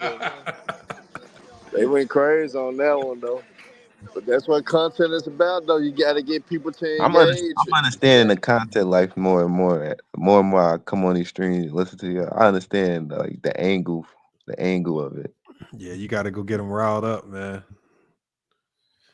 This is my first summer being on like this stuff and all that. So I'm Hey, still but like, CJ, but that's how you get people to engage, and you'll fuck around here some shit that you never thought about before. You know what I'm saying? Those yeah. type of things Hey, I happen be in those trying to type take of notes and conversations. stuff. I'm like, oh, all right, how these dudes be That's why I like? tell niggas don't take shit personal all the time, Oh man. no, I'll never Just take it. nigga That's why I always creating debate and content, all that. man. I Creating good debate Johnny dialogue. all the time and all that. I just be on some I got debate the and stuff. Draymond Green Magic one coming up next.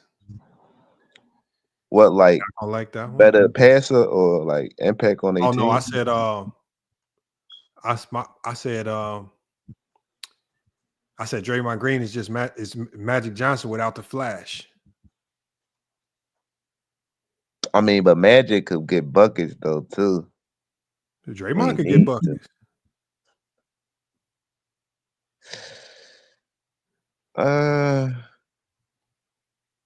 Oh yeah, That's a low key underrated one. You got a good point. It really just be for shock value Yeah. a little bit. It's It always draws a little attention. truth to it, but it ain't. It's always context to everything. Like even with LeBron being the most clutch, yeah, he went in the numbers. But if I needed somebody to go take the last shot, I don't know if I'm taking LeBron to take the last shot. Even though he do pretty decent. What up, Lo?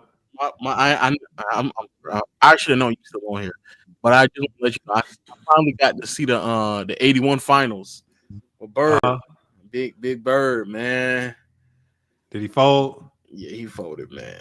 Y'all gotta stop. Y'all gotta stop bigging up these people, man. Y'all gotta But he averaged 15, I think 15 rebounds. Yeah, 15 points. man. Bird was a playoff choker from what I was hearing. Boy, that stuff that Bird was doing in the early stages of his career. Y'all, the people, the way y'all be talking about some of these people just floating in and out of games or quote unquote quitting or not showing up. Man, Bird. I think that's the prize. He had 8 points like 2 of them games. Yeah, he had 8 points in back-to-back games and had a 12-point game, I think, right after it too. You know what I think it is too, though? I think they look at the finals record and they stay with their team, like they ain't switched. So that's why I think a lot of people look at too. Like though, everybody gonna have their own debate. Hold on, who's that on your picture? Is that DJ Mabenga? Yeah, I'm trolling. Who you trolling with that? Trolling, okay. Hold on, who you trolling? Why you trolling with DJ? It's just a catchy profile. Like nobody, I'm like they go like, why he got that picture? Not Kobe or Paul Gasol. Yeah, DJ Bango on this. Yeah, hey. But you couldn't. In all honesty, you would have thought Bird was a role player out there, and I say that like very seriously. Like Bird is just nasty. Bird is floating. There's one game where he got 8 points. He scored 5 of them in the first quarter. 5 is 8 points in the first quarter. You open Pandora's box, a lot of people gonna get like. No, they told me to go watch it. They said go watch it. That's what they told me to do. Yeah, I can't defend this. DJ Mabenga gave us like 42 in a pro-am game. Damn. Like last year, man. Whatever he doing, man. He still playing? Pro-am, yeah. He playing pro-am. And I had Beat Out on my team. Beat Out just shooting the ball every time he touch it.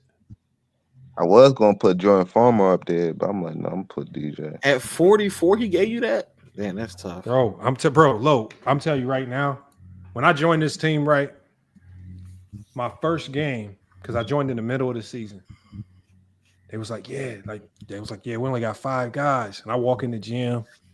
All right, pro-am, they starting the game up.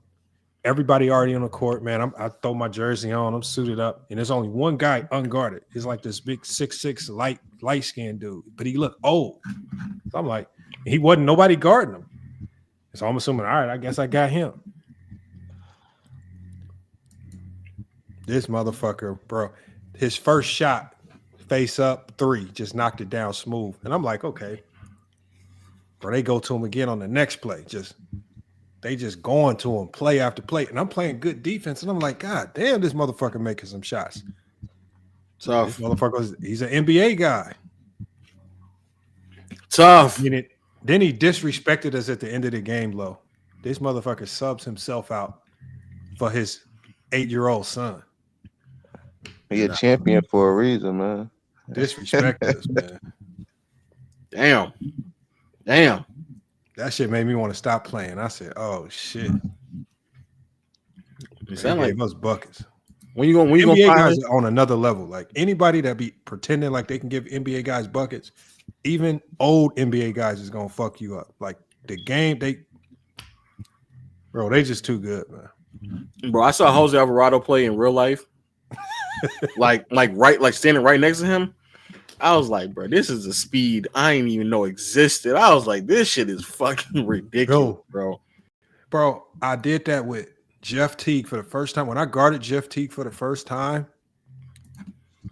bro, he hit me with a crossover so fast, it literally made me rethink playing high school basketball because I'm thinking like, what the fuck am I supposed to do with this speed? Like, I ain't never seen anybody move this fast. And it's just like Jeff Teague been going viral for the last couple of weeks.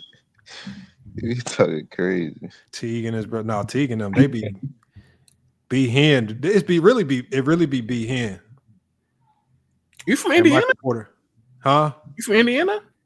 Yeah. Damn. Yep. Indianapolis, right where Jeff Teague is. Oh, Jeff yeah. Teague and went to Pike. Damn. What's wrong with that? I didn't know. Oh, we had some hoopers, man. Eric Gordon, Jeff Teague. Oh no, he told me when I was on stream with him, he started listing them off too. Oh yeah, we got Indianapolis is when if you hoop in Indianapolis in high school, it's not gonna be easy for you. Talk that talk, Lamont. It's not gonna be easy. It's hard. I'm not gonna lie. It's hard.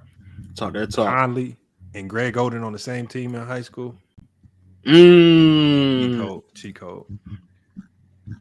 But yo, anybody it's unstoppable. Anybody want to check? Yeah, y'all had Zach Randolph too. Yeah, but that was like, he's like a lot older than us because we had Jared Jeffries as well. Gordon Hayward. Gordon Hayward too. Yep, Gordon Hayward, Jared Jeffries, Zach Randolph, Hill, George Hill. Yep. George Hill was averaging like 50 a game in high school, like 50 easy. Like his numbers in high school is just ridiculous. Like I don't know what they was doing. They were stat padding like Wilt was back in the day. More like Westbrook. Yeah, Bird is from there too. Yeah. First time I seen somebody score 50 in real life was at in my high school, and what's crazy is he didn't even make the NBA. You'll be surprised, Lo. It's a lot of people that's like really good out here that didn't make the NBA. But when I saw him, I was thinking to myself, bro, this nigga gotta make it, bro. He gots to make it. He started playing at Georgia Tech. He started playing overseas. He's been trying, but he just don't. And I just remember vividly, he was like just moving so differently from everybody else on the floor. Like that was he genuinely looked faster than everybody else. Bro, it comes down to like so many guys derail low by picking the wrong college. Like that be the number one play. That be the number. Like there's so many good hoopers that chose to go to Kentucky that should never have went to Kentucky that just derailed their NBA hopes. And it's just like your college choice dictates if you go into the league or not. Like if Steph Curry don't go to Davidson, he's probably not in the NBA. Or probably like a lower pick. He probably be in it, but he probably be like no, because you got to realize Davidson allowed him to turn into Steph Curry. He can't do that if he go to UCLA. If let's say he just goes to Purdue or something, he not chucking them shot. They don't unleash him like that. Well, apparently he's still in the league right now. He got a whole basketball reference page and everything. Damn. Who's that? The dude I went to school with, his name is Adam Smith. He got a whole basketball, like an international basketball reference page. Oh, okay, yeah. He's probably hoping. Yeah, oh no, he basketball ain't no joke either. No, it ain't. But like the fact that like I just remember seeing him and I was like, bro, this nigga is crazy. And then once I grew up, I realized he didn't make the league. I was like, no, He went to Georgia Tech, you said? He went to Virginia Tech first and transferred over to Georgia Tech. but he might have transferred over at the wrong. Like you might be right. Like he might have just transferred over when somebody else was there, and he just trying to like play for the sake of playing, and it didn't work out. No, I'm seeing It's other tough, guard bro. actually. There's so many politics in college basketball, man. It's nasty work. Yeah, it's tough, man. He played with, I don't know if this is the James White that almost made this to the league too. You talking about James on White, the Oklahoma State? Is that him? No, I think it's another James White. I don't think it's the same. Yeah, no, it's a different James White. But yeah, he played in Georgia Tech, went overseas, he actually played he tried to play for the Hornets, and it just never.